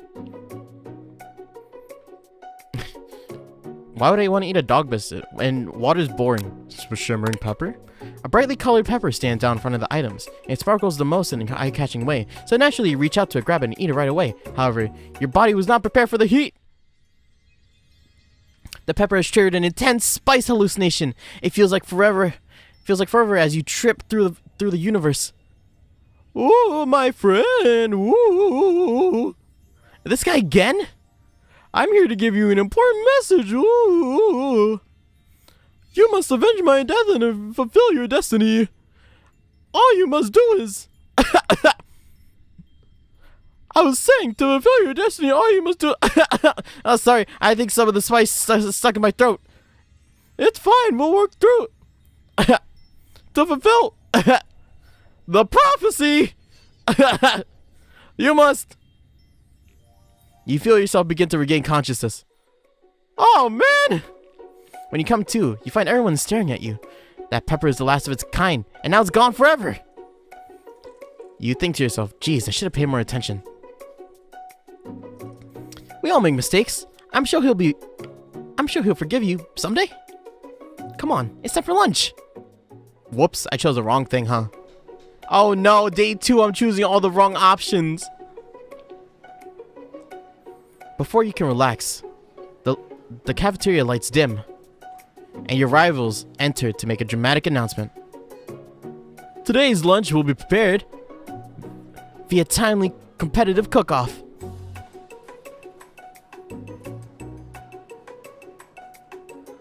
The level of theatrics with these two are off the charts. Step up and tell them you're on, or demand them to stop wasting everybody's time. You're on! A bit of lunchtime competition, eh? Count me in. If I have to wipe the tables with you fools before I set my lunch down, then so be it. I'm not a fool, you're the fool, fool! Good one, Van. I like your gumption. Your gumption? I like your gumption, Hase. I'll be watching your performance. Just as things reach a boiling point, Sprinkle steps in. Surely he'll put a stop to this madness. Now, students. Please settle down. This is a lunchroom, not a sportsing court. Finally, a little sense. You breathe a sigh of relief. At least, not until we turn on the timer. Just then, a huge light blasts you in the face, flashing the words "timer ready." That's what I'm talking about. Oh, I stand corrected. The hard way builds solidify a foundation of confidence that cannot be swept away. That's an original quote by me, in case anyone was wondering. I hope it's a message that lifts you to victory. Like a diamond, I was formed under pressure, and now is my time to shine. I'll defeat you myself. Oh, it's this again? You had his chicken and you made mashed potatoes and gravy on day 1, and you're feeling like you're ready to impress him again here. It's time to boil some water for the potatoes. Think fast. If the timer runs down, you'll be forced to pick randomly. What the? Oh my god. 100 Fahrenheit. That's wrong. Shit. What are you thinking, Hase? Get your head in the game. If you're going to... There's 11. That's right. You might not know all the greens, but at least your head is in the right direction. Now you got some basic steps going. You need to elevate your craft. What state of mind is the most... Gratitude? That's right. You should never take this opportunity for granted if you hope to succeed. Your classmates are rooting for you, but Ashley is simply stronger and faster than you. You need to pick up the pace if you want to survive. When you were a child, your father told you to never forget where you came from. Every day you meditate his advice. Draw energy from that place. And it's a great time to harness that energy. So where does it come from? A small town where big dreams are born. That's right. This is your big shot, and you're not going to miss it.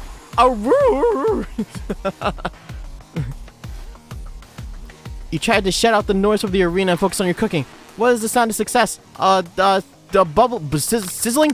That's wrong. Shit! Don't make me spray. What the fuck? You notice the colonel is standing in the corner of your eye. I believe in you, Hase. He's actually cheering you on, which would be awesome. Except knowing he's watching you makes you totally forget what you were doing. Now all you can think about is Colonel Sanders. How many spoon girls?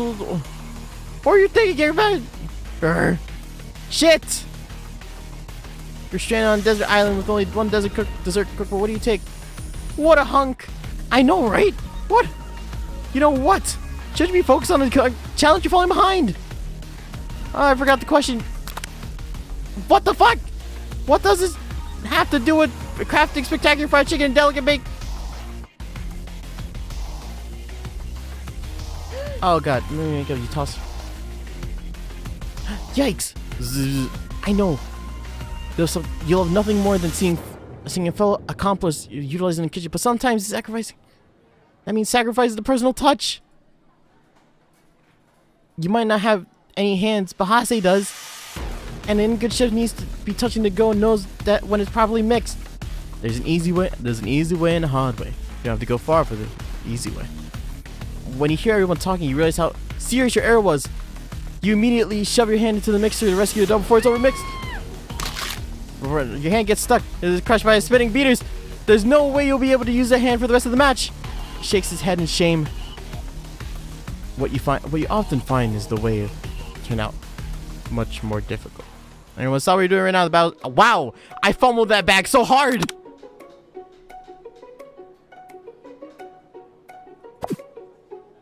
It can't be. I'm so close to finishing my dish. What the fuck? What the fuck? I fumbled that bag so hard. How the fuck? Oh god, I feel terrible. Sweetheart, look at your hand. You simply can't go on. Oh, that's too bad. And here I am with a completed dish ready to serve. Surely that makes me the winner by default? No, no, no. It wouldn't be fair to compare the two on account of Hase's injury.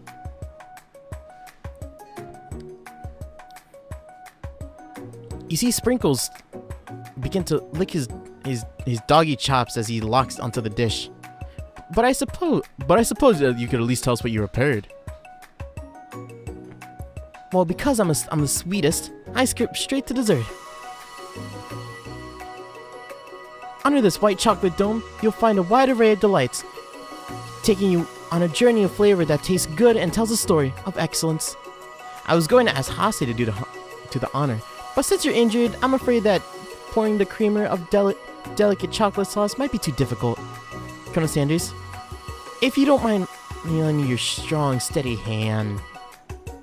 Colonel Sanders pours chocolate sauce on top of the dome, causing it to melt away, revealing the ingredients hidden within. Inside, you find a delicate fried cheese. What? Cheese croquet on top of a slice of honeycomb, ice cream 2 ways, tender nougat, and pearls of blueberry jelly. Colonel Sanders is intrigued, but perhaps not impressed as he dips his finger into the chocolate sauce. Simplicity isn't your strong suit, is it, Ashley? Oh, you. He places a sauce-covered finger into his lips. Ashley leans over and whispers something into his ear. A dab of sauce sticks to his mustache. Internalize it. I don't want to. I feel bad. That competition made me. I hated it. Your rage burns so intensely within your eyes that you feel the flame to burst. The flames cause your eyebrows to catch fire and turn to ash, and they fall off your face, which means people have a hard time understanding your emotions for the rest of the semester, perhaps forever. Look at him. Embarrassed and ashamed of your poor performance, not to mention your crispy, fried brow, you run for the quad to be alone. The beautiful weather feels like an insult. Inside of you, a storm rages. It's Colonel Sanders. Yo, Anchita, what's up? He's probably here to tell you he and Ashley are in love and decided to get married. He won't even ask you to cater his wedding because of how you're a terrible chef and an awful person. You try to hide from him, but he approaches you directly. I know you're hurting right now. Not just from the devastating loss, but with the run-in with the mixer and that small fire. We should get that checked out. I'm fine. Can't you just leave me alone? I'm a loser. I'm not fit to fill your fryer. I'll never be a master chef. Failure is a part of life. Not just for you, but for all of us. Do you think I've never failed at anything before? That's exactly what I think. Well, think again. I wasn't always the man you see before you. Enrolled in a culinary school, incredibly handsome, successful, motivated. Well, handsome, sure. I was born that way. But I've walked other paths and arrived at dead ends. I was passionate about life. But I failed as an obstetrician. I was passionate about justice, but I failed as a lawyer. I was passionate about livestock, but I even failed as a mule handler. That one was especially humiliating. Heels can be so cruel. I lost my business partner in a gunfight. I didn't know. People see my delicate ribbon tie and well-kept beard and assume I've got it all together. Which is true now, but it hasn't always been. Sounds like this guy could really use a hug. I resolved then that I was going to amount to something. No amount of hours, labor, or money could deter me from giving the best I had to give. As Colonel Sanders changes focus, you see something ignite inside of him, a burning passion. I wouldn't even ask what's happening. Colonel Sanders, we're trying to date him. We're trying to be his best friend, or more. One has to remember that every failure can be a stepping stone to something better. My new dream is pure. It's honest. It's something that a humble man in a crisp white suit could be proud of. I'll create a chain of chicken restaurants that will bring joy to the entire world and make up for my past misdeeds. Yay! Just as your moment grows intimate, you're interrupted by a threatening, shadowy presence. Battle scarred from the night before, you prepare for the worst. It's a spork monster! Borko? It is I! I know I said I won't be back, but after the whole fight to the death thing, maybe you don't really want to see me anymore, bud. I just wanted to say that I was wrong to attack you, and I apologize. I know it's like having to always look over your shoulder. Monster problems, am I right? Aw, thanks, Borko. I'm glad that there's no hard feelings. Getting Oh my god, what the fuck? Oh my god. Whoa. That was close, guys. That was really close. I look over and I see red box and I'm like, uh-oh. The stream disconnected for a second. OBS disconnected for a second for some reason. But it's back. We're back, right? Okay, sick. Scared me. That actually scared me. I know you're strong and good school can put a person under a lot of stress. I actually used to go to the school. I wasn't always a sport monster, you see. I don't believe it. You were a human once? Well, no. I was a golden retriever, but I was still a student. Until one day some mean kids with a magic spell book cast a dark enchantment on me, and I was transformed forever. A magic spell book? Precisely! I procured a copy for myself. But somewhere along the way I've lost it. If you find such a book, I beg of you, respect it. You're a powerful chef, and you should rely on such dark and evil magic. But now you should be protecting the innocent from those who could cheat them through sorcery and guile. If you need me, don't fear, I'll be there. It sounds like there's some bad cooks in the kitchen of life. Hase? Together, I'm sure we can defeat them. Come back to my hideaway and we can discuss. A personal invite! You can't imagine what Colonel Sanders' home must be like, but it sounds like you're about to find out. Ooh! Ooh! We are in, boys! Stepping into Sanders' house, surrounded by... Why does it have so many eyes? It just be... He's nice though. That's good. Stepping into Sanders' house, surrounded by his things, you start to feel a special bond with him. It looks like you live such an exciting life, Colonel Sanders. Every day can be an adventure, if you approach it with the right attitude. Dude. Long ago, I made a decision to never stop searching, never stop working, never stop imagining. But have you been working on any new recipes on your own lately? I'm always excited to talk about food with another ambitious chef. Well, there is something. It's a side dish I've been tinkering with, trying to find the right balance between flavors and textures. I'm not sure I nailed it, but I'm close. Colonel Sanders' eyes perk up as he starts to wonder what kind of dish he might be describing. It's meant to be a pair of something spicy or something crispy, perhaps both, perhaps. Now you've got him right where you want him. Should you reveal our new creation to him, or could you keep it a secret? Tell him you decide that you're as ready as you'll ever be to sharing your original cooking with Colonel Sanders. Before you can talk yourself out of it, you decide to dive head first. You reach into your lunch bag for a special dish that you've been keeping in ice for all day. I present to you my original coleslaw. Coleslaw! Wait, you want spicy coleslaw? You do not want spicy coleslaw. The shredded cabbage just glistens in the light of Colonel Sanders' Lux hideaway. Magnificent. Together, you both chow down on creamy slaw before the spoonful remains in the bowl.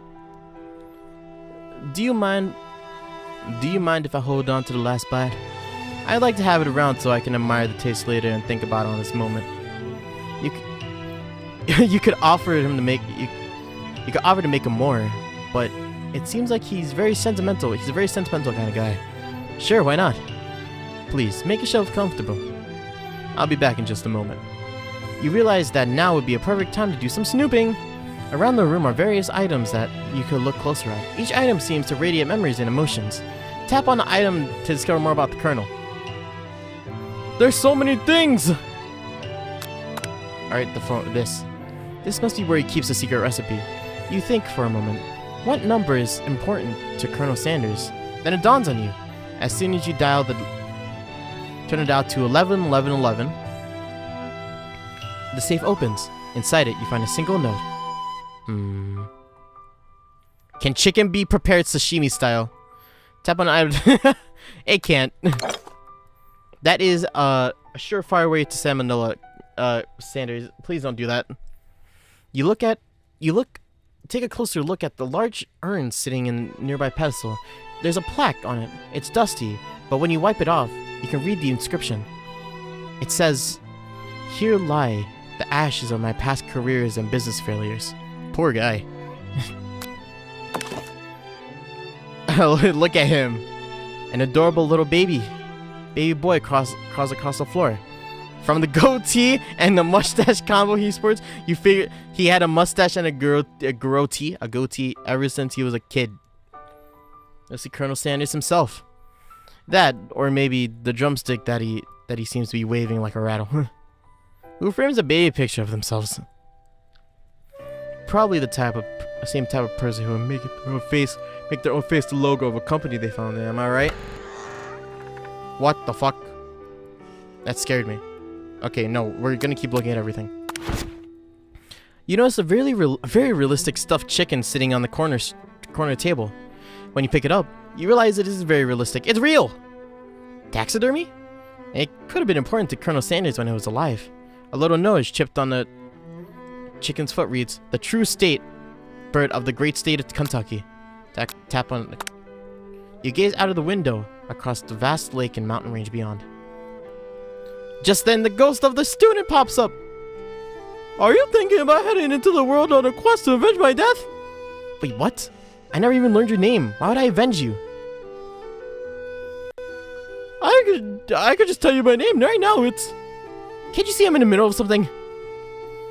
You open the window a crack, and the ghost of the student is spewed into the breeze. A lock of silver hair is woven into the teeth of Holmes.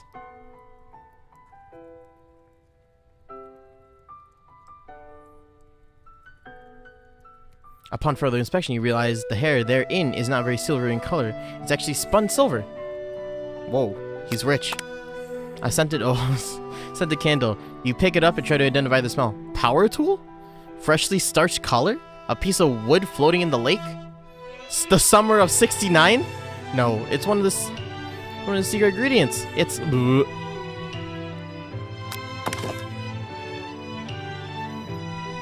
one of the framed photos show an old man who looks a bit like Colonel Sanders standing with a friend. They hold fried chicken drumsticks and appear to be cheersing them. They're not doing that. I'll tell you what they're doing, not that. You look closely and see that there's a short inscription. I wonder who my friend Pete is. The photo appears to be Colonel Sanders, except he's an old man visiting the pyramids of Egypt. Maybe that's where he discovered one of his secret herbs and spices. That's everything, right? You open the door to Colonel Sanders' closet and find a row of his signature white suits hanging within. You take one of them off the hangers and try it on. The jacket is a bit big for you, but it's soft and comfortable. Well, for him it's not. It's tight as fuck. Have you seen him on in that thing? The jacket is a bit big for you, but it's soft and comfortable. You give yourself a deep hug, breathing in his scent. Whoa. Whoa. Whoa, I'm not this down bad. They say that a hoe is who the heart is. Is this what they meant? Before you look any further, you hear Colonel Sanders returning. He has prepared a new dish that he's been working on, and he wants you to taste it. You try to act casual until he asks you why you're wearing his jacket. I don't usually loan those out, but I must say, it does look good on you. Oh crap, the jacket! I forgot to take it off. You decide now that is your big move? Colonel Sanders! God, where's... Whoa. This isn't that kind of game. Not that we're trying to blame you for trying, but still. Game over, huh? Oi.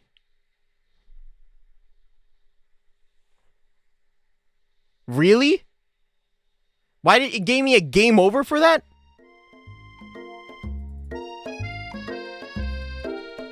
I have to start all the way from here, dog. God damn it. We read all this.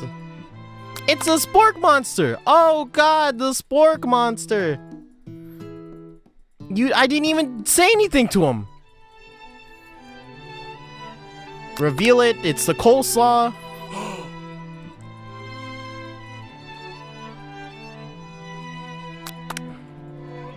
Uh-huh, 111, no,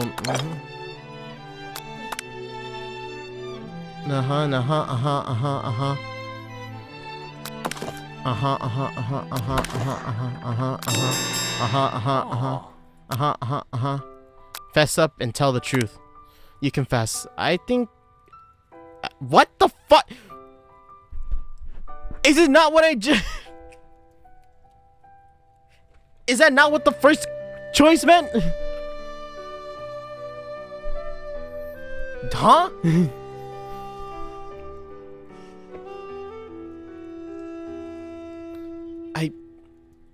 I think I've developed feelings for you. I might be developing feelings for you too, but I am concerned. I can't let anything get in my way of my dreams. Overwhelmed, you take the jacket off and run for the door. But the thought of Colonel leaving in the midst of such an emotional breakdown gives you pause. You stop yourself. Colonel? Yes, Hase? I honestly think that this may be the beginning of something wonderful. I think you're right. We should take things slow. You talk late into the night and drift into a slumber. Dream sequence! Oh god, I didn't do anything right. Woo!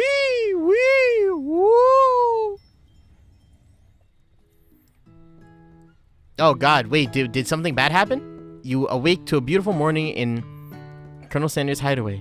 Did you make the right decision on how to respond to Colonel Sanders? Only time will truly tell. I think today is the day you can change the rest of your life. Your thoughts are interrupted when Colonel Sanders emerges into the room. He's holding a gorgeously plated breakfast, and your mouth waters at the sight of it. Here's a simple breakfast I whipped up. I don't think you should be eating this for breakfast, dog. There's no nutritional value here. It's meticulous. You taste Colonel Sanders' food and it takes you on a journey. When you return, he's waiting to ask you an important question. So, would you say we're the perfect match? How presumptuous! My cuisine and your taste buds, that is. Such confidence, such grace. Could he be the world's greatest gift to cookery? Flatter him or take him down a peg? Flatter him. You know, I think we make a great team. A single tear begins to pull at the corner of his eyes as he gazes out the window. And with the right business partner, I know I can't fail. Business partner? Could he be talking about you? It's all happening so quickly! Overcome with emotion and confused by your feelings, you're on the verge of tears, unable to speak. The only answer you can find is to run out the door and get home. But there is one more day of school, after all. The University of Cooking School Academy for Learning waits for no one. You get home to find something very surprising. Your best friend is waiting for you. Where have you been? Because I had one heck of a night. I've been desperate to talk to you about it, but I couldn't find you. I got worried that something might happen to you. It's okay, I was just... But now it turns out you're fine. So I can get you back up to the speed of the Saga of Miriam. Sure, but you might not... Oh, shit. You will not believe what happened to me after school yesterday. I went on a date! I think I can believe that. Since I've been partnered up with Clark, he asked me to go out with him. Of course, I told him, you better keep your dials turned to polite and respectful. I'm not that kind of girl. But he was just interested in spending some one-on-one time together and getting to know me. So I said, yeah, sure. I think I could get to know the little metallic guy. Long story short, he took me skydiving with his friends, but things quickly spiraled out of control. Did she just say skydiving as if that's a typical first date you would go on with a talking pressure cooker? And I'm not really sure where we stand. You don't give Miriam time to... Or you don't give Miriam time to tell her whole story. However, following up the details of your own night might be a little too much to bear. And I went on a date too, back to Colonel Sanders' house, where I spent the night with him. You what? Nothing happened, but the emotional connection. Wowzers. Miriam tells you to move on from this whole Colonel Sanders obsession and focus on school. If being obsessed with Colonel Sanders is wrong, then I don't want to be right. After a short argument, you both agree to go separate ways. When you arrive at school, you encounter your rivals in the quad. You can tell from a distance that they're picking on Pop, though he himself might not quite grasp that fact. Because, you know, he's Pop. What's a swirly? Sounds delicious. It's great.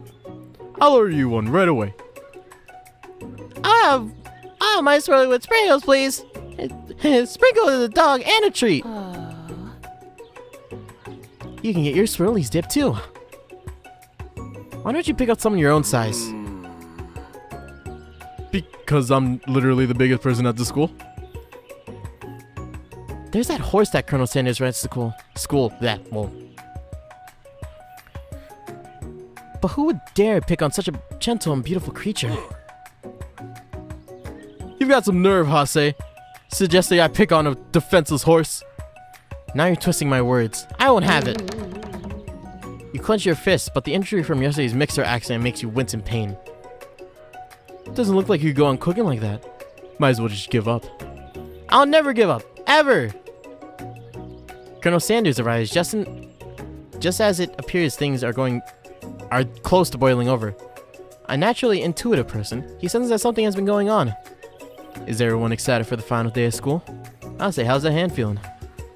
I'm sure you'll be back in fine form by this afternoon.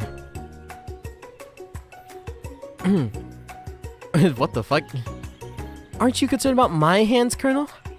Yesterday I almost broke a nail winning so hard. Technically, I don't believe a winner was decided, but your presentation was impressive. What is he doing complimenting her?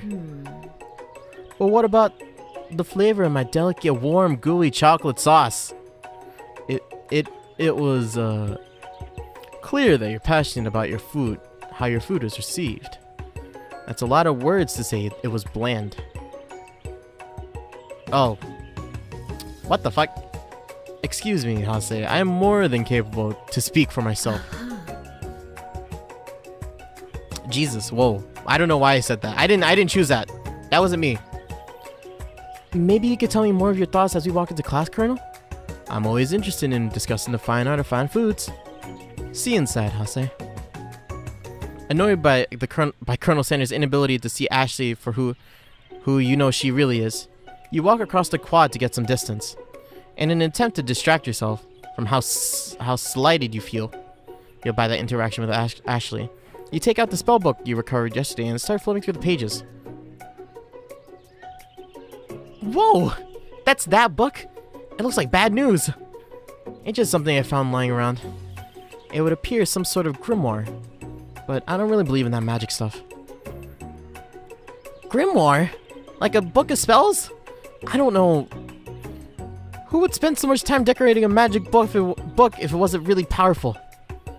I think I could think of one surefire way out to find out. You open a page covered with arcane warnings, cast only in case of extreme emergencies, and it says around the edges of the page. I could use this spell here that says it will erase anyone I choose from my memories. If I scrub out Colonel Sanders, it would probably help me focus better on my final exam. That's way drastic! Couldn't you do something something else? Like, anything else? Not rooted in dark magic? Maybe tie a string around your finger. Okay, fine. It is drastic, but desperate times call for desperate measures. Fuck. You got a memory erasing spell sitting right in front of you, and a pretty good excuse to try it out. Oh man, should I do it? Don't do it! Colonel Sanders would not like it. You take your friend's advice and put the book away. It's almost time for class. Sprinkles is already in the room, waiting for the students to arrive. He clears his voice to make a quick announcement. I want all of you to know, I feel something of a dog moment coming on, but I assure you it's nothing to be afraid of. His cute little nose scrunches up and he begins to breathe quickly. He must be hungry. Reach for... Oh, what the fuck? No. He's rather unpredictable. Let's see what happens. Sprinkle stops in his tracks. He focuses on the window. The room is deadly silent. When you follow his gaze, you see a tiny orange squirrel perched up on a tree outside. Sprinkle turns feral and runs to the window of the classroom. He begins barking uncontrollably at the squirrel outside. Terrence! I told you never come back here, Terrence! I will destroy you, Terrence! Sprinkles is barking furiously. Drool is flying from his face. The squirrel looks over, but he doesn't seem to say anything back. You wonder, is that even a talking squirrel? Who named him Terrence? You better not show your chubby cheeks around here ever again! After Sparkles is satisfied that his presence has been felt by not only Terrence, but also any other squirrel in hearing distance, he returns to his professional tone. Ahem. Sorry for the outburst. This actually brings up a very important point. Thank you, Hase, for reminding me to dole out this indissensual bit of wisdom. You see, before he can go any further, Miriam's love drama spills over into the classroom. Sprinkles is interrupted by whirls and sparks coming from the back of the room. I told you to save it for after class!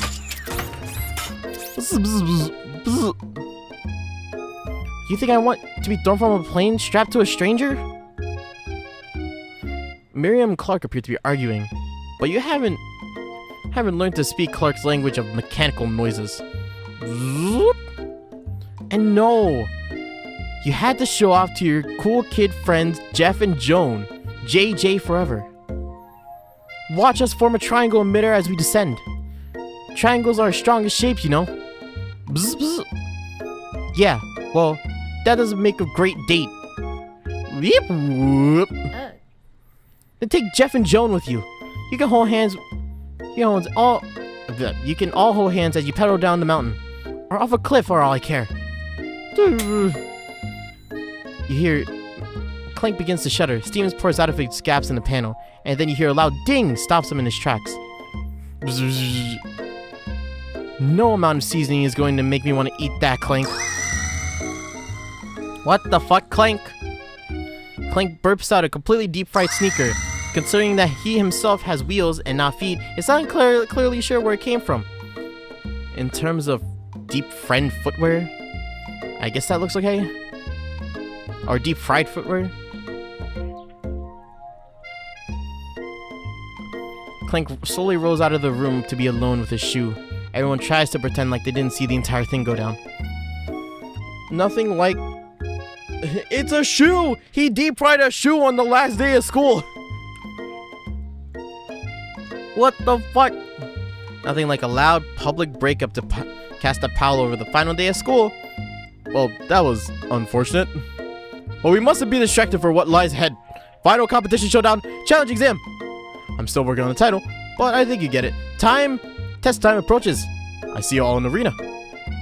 But before you can think about the upcoming competition, it's a very, very beautiful soul nearby that is in need of a pep talk. Hey, Miriam, are you okay?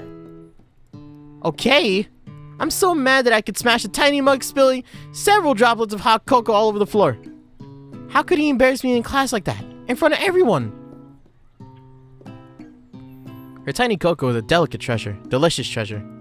So you know that this breakup is no joke, even if the source of her frustration is such a silly boy. I know that you know this, but I'm gonna say it out loud.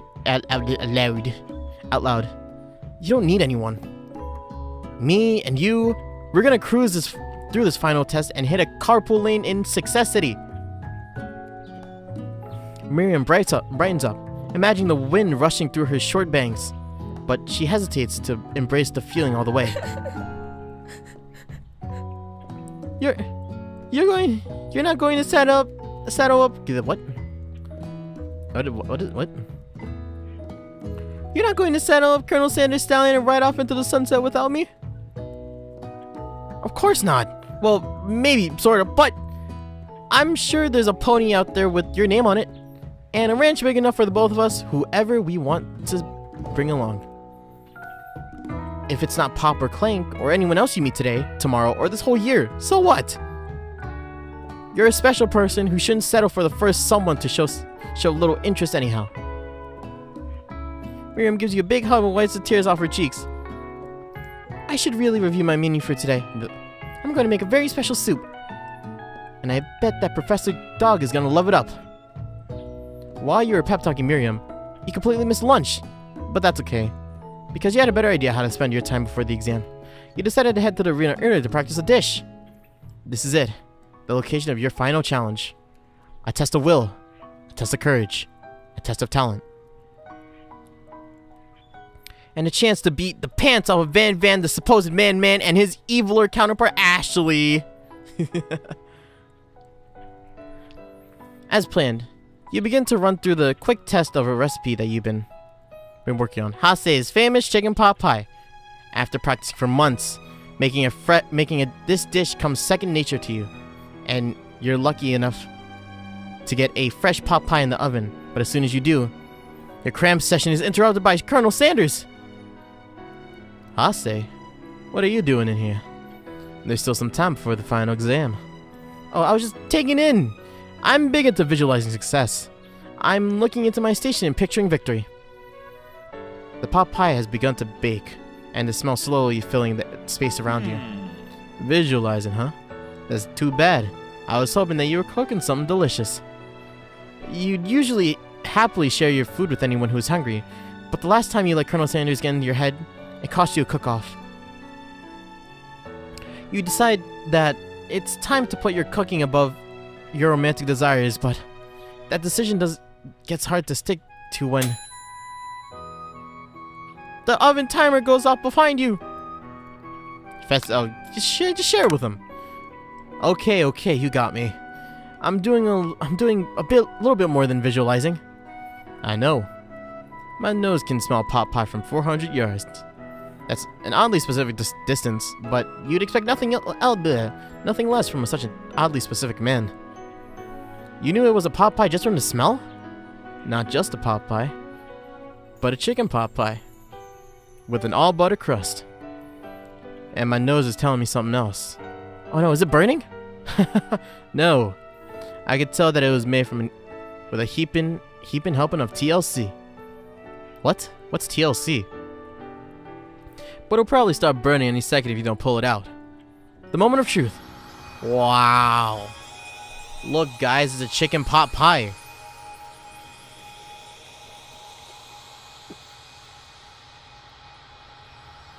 Oh my god. It's the best pot pie I've ever tasted. I've always loved country cooking and I could eat this all day. There's no time left. The final showdown is about to begin. Sprinkles lays down some ground rules. There are no rules! That is, except to cook with everything you got! You step up for the cook-off of a lifetime. You decide that mac and cheese plus the pot pie you've been practicing are just the dishes that you'll pull over the edge of victory.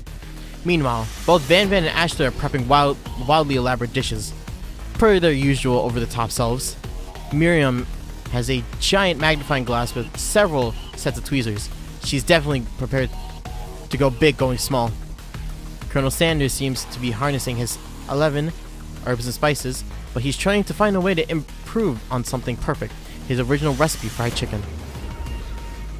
The intensity in the room starts at a full 10 out of 10 with a frenzy of action. Everyone is calling out with the special cold cooking moves as they prepare their food. Wow, this is getting serious. Colonel Sanders batters his chicken as it levitates through the air. Egg wash! Miriam furiously injects ingredients into the itty-bitty pot of broth. Best friend, Baster Blaster! Van flexes his pectorals as he chops open a sea urchin. Let's rock and roid! Ashley scoops her pastries off the dish with lightning speed. Shallow personality spatula. What the fuck is happening? Even Clank is into it. 5 dialed. Pressure point. Chicken cooking technique. Wait. When did Clark learn to speak English? It's a singularity. Wait, what? It's a singularity, as was foretold. We mustn't let it happen, or the appliance uprising will take all of us. Self-destruct. Van quickly unplugs Clank and rolls him to the back door of the arena. As you frantically prepare your dish, you notice Ashley has her spellbook out. Is she going to use some dark magic to turn the tide?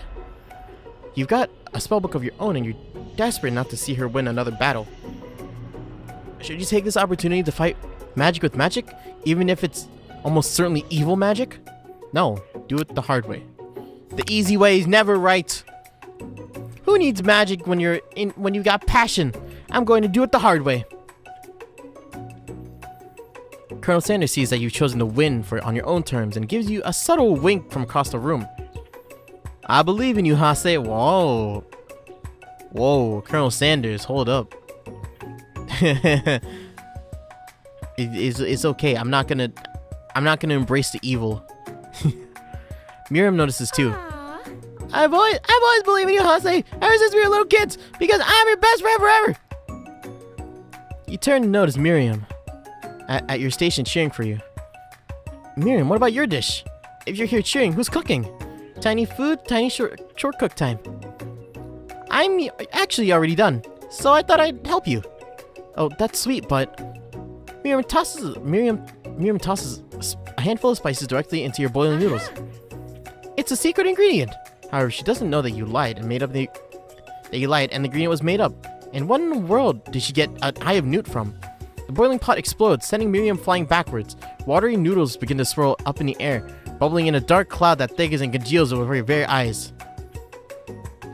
It is I, Steve, the spork monster. Steve? Wait, what happened to Borko? Hey, you're not here to battle me, are you? We spork monsters are plenty. I think Borko had the day off, but you have conjured Steve, and I hate to battle, so I think you're doing pretty alright.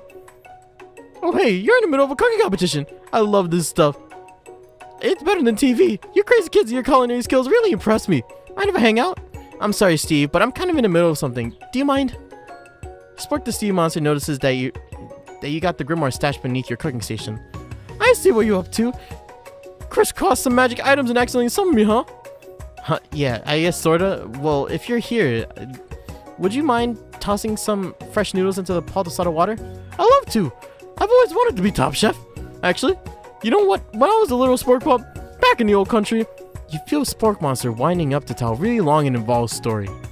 You don't know exactly what they came here, where they came from, but it seems like it's probably lonely there. Actually, you know what? Maybe you should watch from the stands. I really need to focus on this competition. I understand. It's like that one time in Monster School I'd fallen asleep during scarce tactics class, and then when I woke up, you throw a serious stare at Steve and he takes the hint. Never mind, I'll tell you later. Good luck! After suffering this huge setback, you don't know how you ever win. Summon the extra power from deep within you.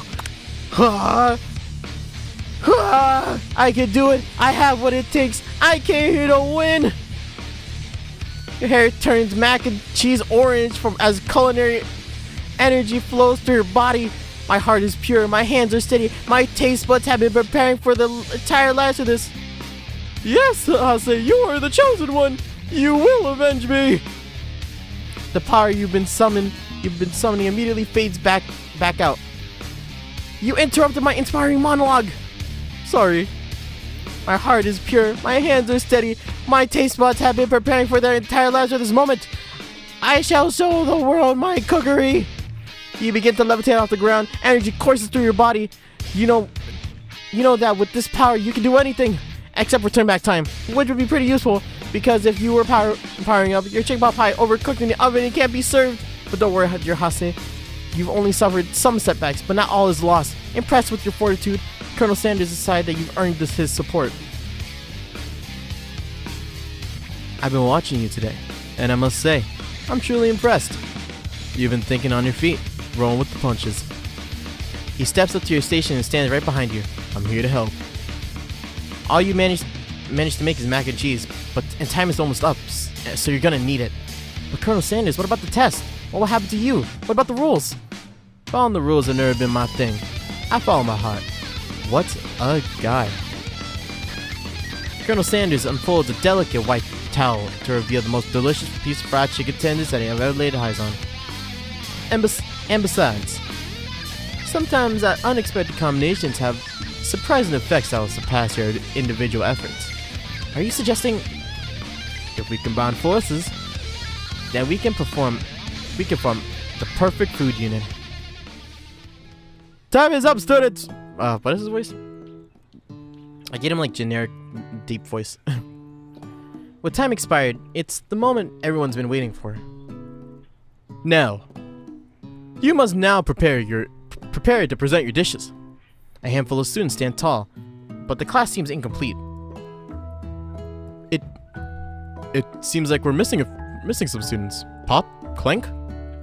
From off screen, you hear a pure and innocent giggle that can only come from one student. I'm flying! It sounds like it's coming from the broom closet over there. Miriam, do you mind? Inside the closet, you see Pop hanging from a broom hooked by an elastic on his pants. Pop, get down from bed right now! Let me guess, did Van do have something to do with this? But yeah, what was his voice? When someone asks for a wedgie, who am I to refuse? I thought a wedgie was a salad. It looks like Pop was eliminated from the challenge, seeing how he didn't cook anything. I can't feel my legs. May I be excused? Sure. You get your pranks. I must say, it's not the worst prank in UCSAL history, but it certainly isn't. But it's not exactly yearbook material. Wait, pranks. Clink, where did that pressure cooker roll off to?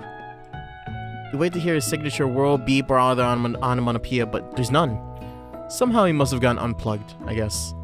Well, we'll have to figure that out later. There are at least 4 students remaining. What? Really? 4? What? Isn't there 5? Isn't it me, Colonel Sanders, Miriam, Ashley, and Van Van? Please, collect your final projects. Yes, it has been a long semester. Wow, 3 whole days long. But after days of hard work, time has come for me to eat. Miriam, please step forward. Now describe your dish. I made tender udon noodles with savory soup. My word, it's so delicate. Is that a teeny tiny Naruto maki I spy afloat of this tiny itsy bitsy bowl? Yes, chef. Please, call me Sprinkles. Chef is my dad's name. Yes, Sprinkles. I made some green tea made from baby tea leaves I picked for myself. Sprinkle carefully sniffs around the dish before opening his mouth and letting just the tip of his pink dog tongue dip into the bowl. Sublime! Would anyone else like a taste? Oh, come on. I'm not one of those dogs who doesn't floss. I even have a really cute electric toothbrush for dogs. Fine, I'll enjoy it all myself. And in a flash, the entire meal was devoured. Not that it took much. It was less than a thimble's worth of soup. A+. I really do taste a dish with this much love poured into it as yours. Miriam is overjoyed. She gives you a big hug. Thank you, Hase, for believing me and myself. Bebe, you're up. Now describe your dish. I made uni over a smooth egg custard with an axe-hewn urchin shell, topped with caviar. Did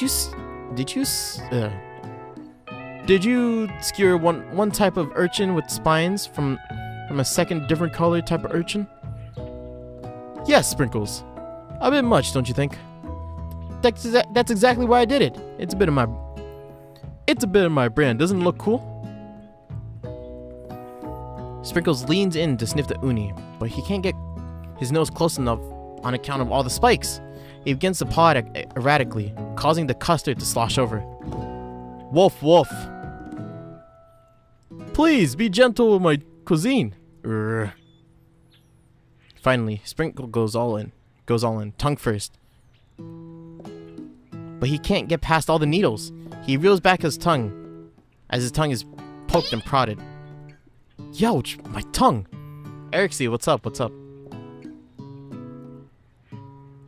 Just playing the visual novel. Yeah, we'll play through this and then we'll talk for a bit. The professor appears to be having an allergic reaction to the sting. I can't eat this. It keeps poking my tongue. Disqualified. What a stunning turn of events. Who would have thought that serving in a bowl made of needles could be this difficult to eat? Dejected, Van does not go gentle into the night. Disqualified? For glamour? Don't discount subsidies. This is the last you hear me. Before forcing us to endure his swollen tongue for another moment, Sprinkle graciously laps up a bowl of milk. I know. I am a dog and I can drink milk. Get over it. Sometimes it helps with my agitated tongue. Next student, Ashley, time to step up. Now describe your dish. I made orange blossom Turkish delight with a rosewater light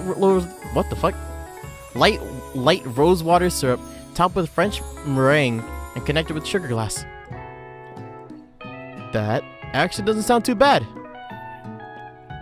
There's no chocolate in it, which is nice. Indeed. It's quite delightful. However, I'd ask that you please refrain from eating it or attempting to taste it in any way. It's very fragile and is meant to be a display piece. Don't eat the food? At a cooking school? Got toast in your ears or something, Hase? I told you it's a display piece. Actually, I must say, it is beautiful, but this is a cooking competition at a cooking school. Yes, which is why I cooked it, and did a very good job cooking it too.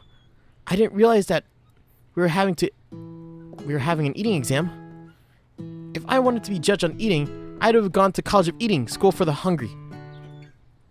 I suppose you could smell it if you're absolutely insistent, but don't breathe on it too hard. It may disrupt the sugar spiral. If the food cannot be eaten, it cannot be judged. You are disqualified! Are you stupid? Rage overtakes Ashley, and she finally cannot keep her two-faced routine up. You would know high-end cuisine if it cooked you! And with that, Ashley storms off to rededicate herself to being the best, but this time, without being shackled by trying to be a fake nice and liked by everyone. This isn't the last you heard of me, either. Either? If this class gets much smaller, I'll be teaching myself. You and Colonel Sanders, the final cook, step up together. 2 chefs! What began as a bowl of delicious mac and cheese has become something else. He examines closely, sniffing and eyeing the bowl. Uh-oh. I don't have a good feeling about this. From somewhere in the room, a little drum roll plays. When I thought I've seen everything in this class, kitchen, fuck. You gave me this thing, and completely blow away. In my 49 dog years of life, I've never tasted anything this delicious and perfectly balanced. It's so delicious, in fact, that everyone passes the class. You pass, and you pass, and you get a pass. Everyone gathers around and partakes in the mac and cheese bowl. They all seem to transcend into this reality into another dimension. You win! Together, you and Colonel Sanders have made a new menu item. The new menu item was so impressive that even Van Van and Ashley are drawn back in by its magnetic fragrance. When they gaze upon your mac and cheese bowl, they admit that you are indeed an excellent chef. Sprinkles declare you have passed. Everyone has passed. There were supposed to be more battles, but come on. How could they be better than this one? Now that the school year is completed and everyone has graduated, the students return for one last assignment. Get their groove on! The cafeteria has been completely redecorated in order to serve as a site of the school's graduation dance. Compared to the massive, high-tech cooking arena, the humble decor seems downright cute and cozy. DJ Dog is in the house!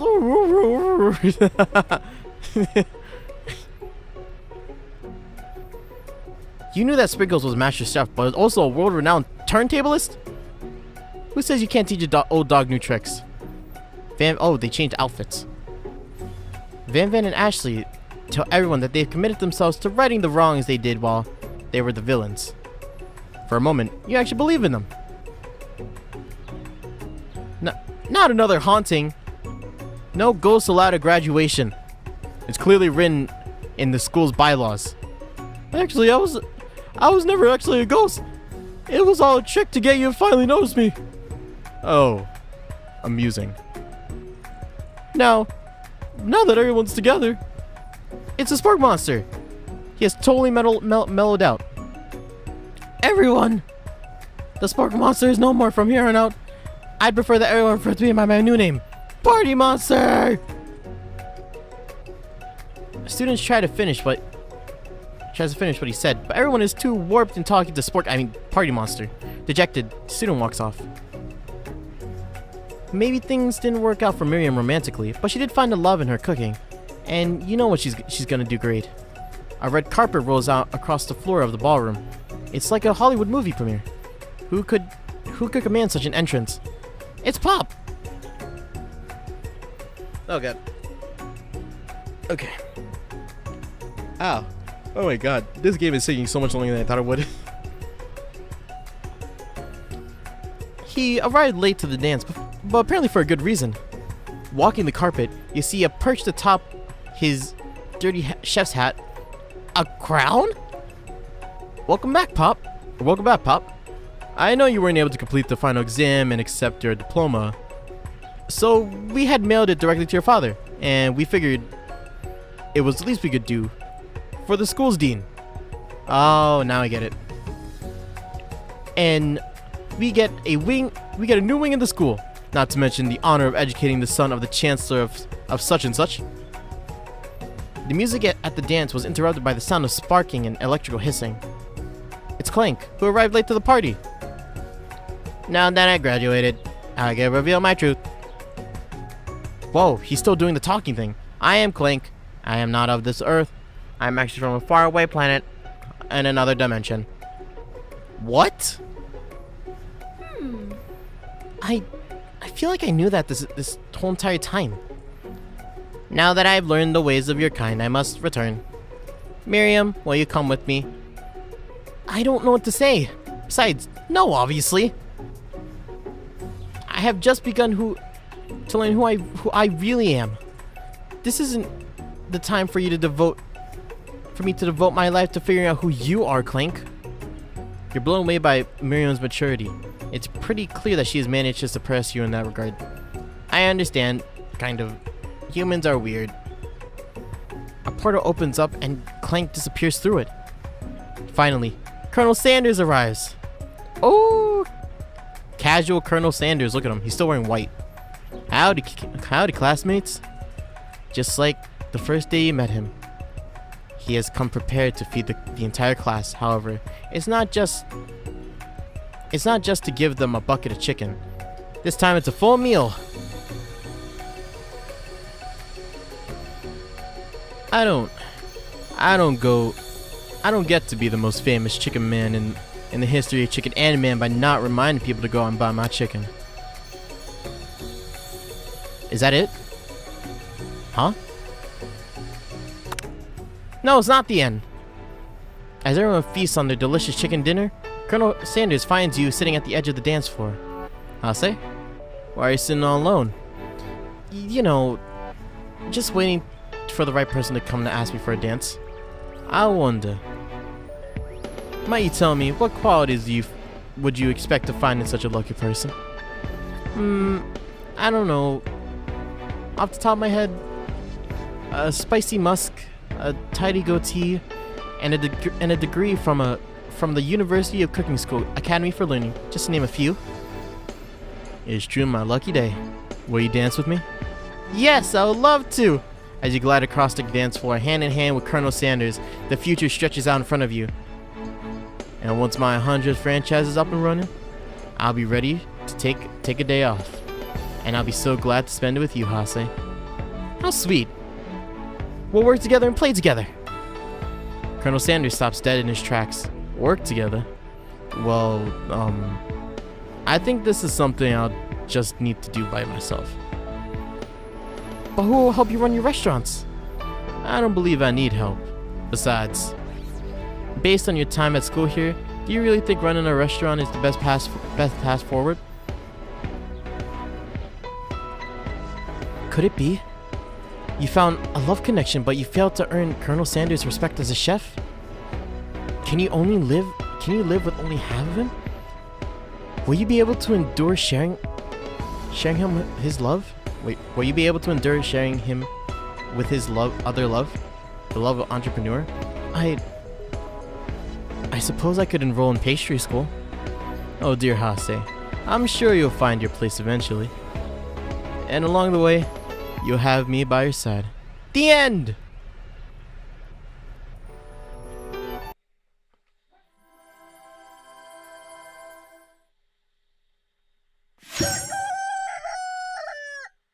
Wait, really?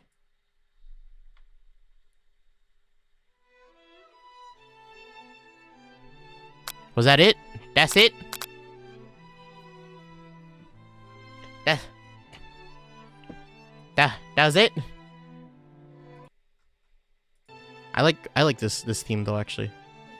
That's it? Holy shit. That game was way longer than I thought it would be, if I'm being completely honest, but we have done it. How do I comment on a visual novel?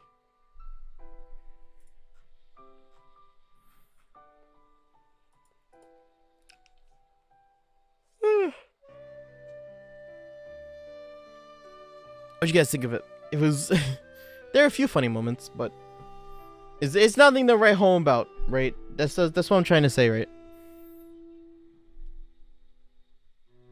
Here.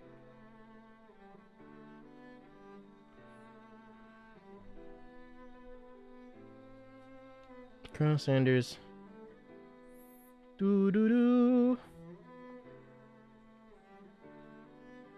This was so emotional. Yeah. It's a visual novel. It had to be.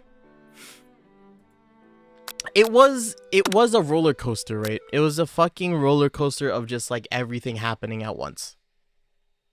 It was really funny, honestly. That was so interesting game, but I like it. That's good. Oh my god. My voice, my throat hurts. My voice hurts.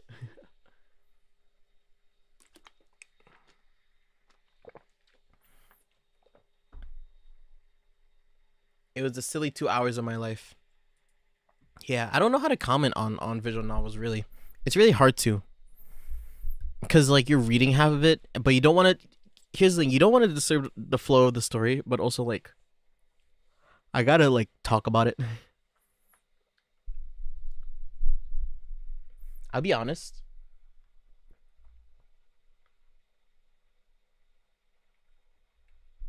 I'm trying to think of, like, Colonel Sanders as a character. Oh, I need to turn on the music. Hold up. I turned off the game, but I didn't turn on the music. There you go. Okay, so yeah, as like a character, Colonel Sanders is okay. He's not anything to like write home about. He's just like a he's the perfect dude. And I'm just an incomplete person that is like, oh, I love him. Is there a way for me to not be obsessed with him? Like, are there multiple endings?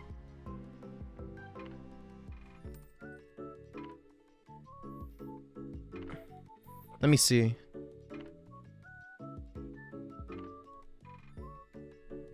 What the fuck?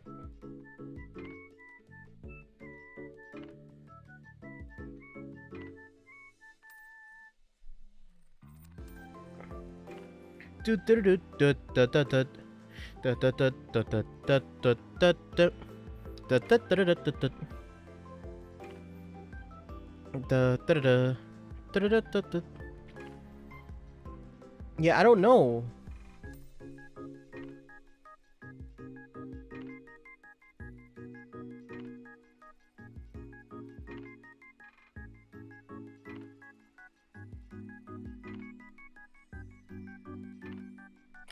I anyone is better than Pop Bob. He's okay. Ah, yeah, that makes sense. I didn't really.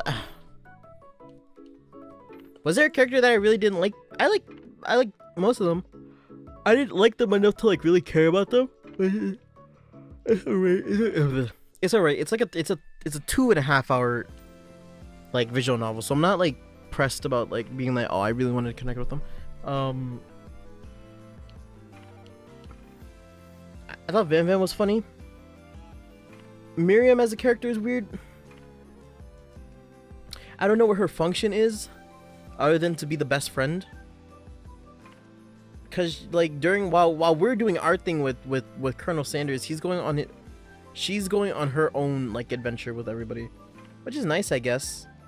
You know.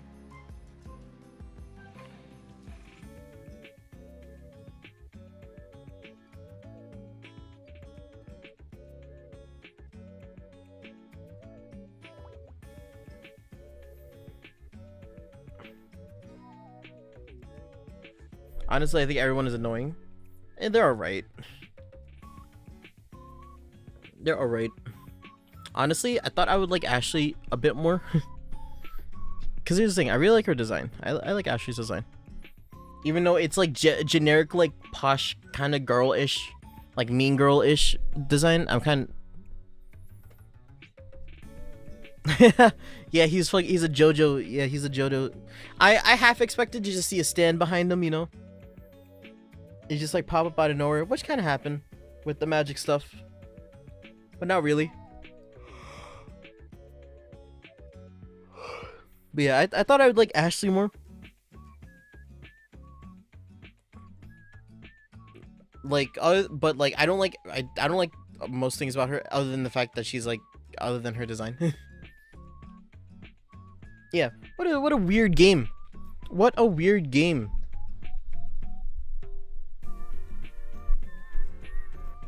Okay, but what else is there to talk about before I go? So, okay, yeah, I should write out this message now. So, with today's stream being almost done, now that we're doing the talking segment,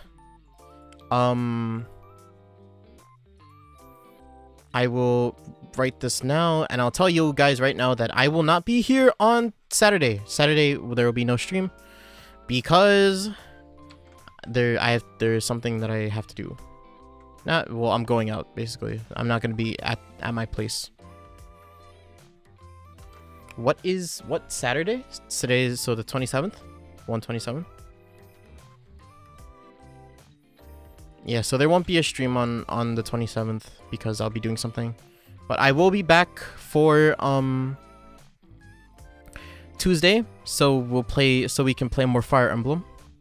And then there will be no stream on Saturday,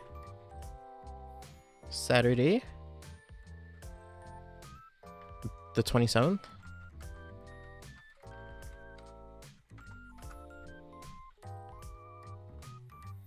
Then I can watch Chiyomiya game. What game is that? Oh, is he streaming that on Saturday? Yeah, you can watch him do that. Me too, but I missed you on Saturday.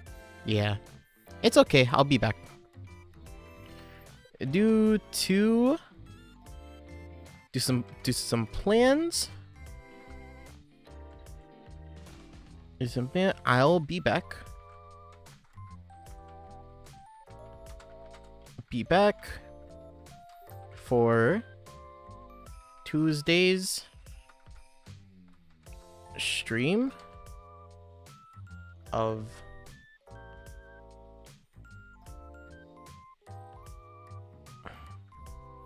on Fire Emblem, and then this. There you go. There you go. Okay. Yeah, we're going to like this convention on Saturday, so I'll hang out with the boys for that. There's some things that have been on my mind recently, but I can't think of anything.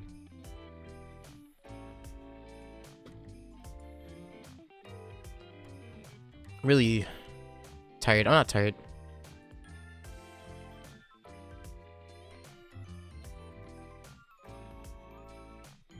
Okay. Man, I want to sing. Probably gonna do that after stream. So,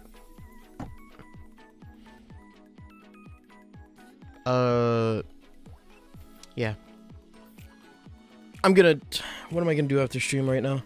I'm going to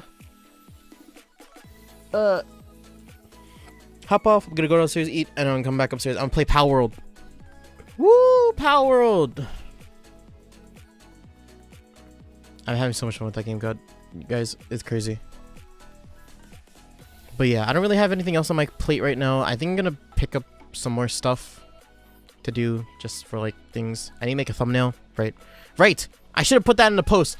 There'll be I'll probably upload something on Saturday instead. So please be on the lookout for that. I don't have anything else to really talk about. So, thank you everybody for watching. Thank you, Badani, Sonami, Edixie was here earlier. Benny, I don't know if you're still here.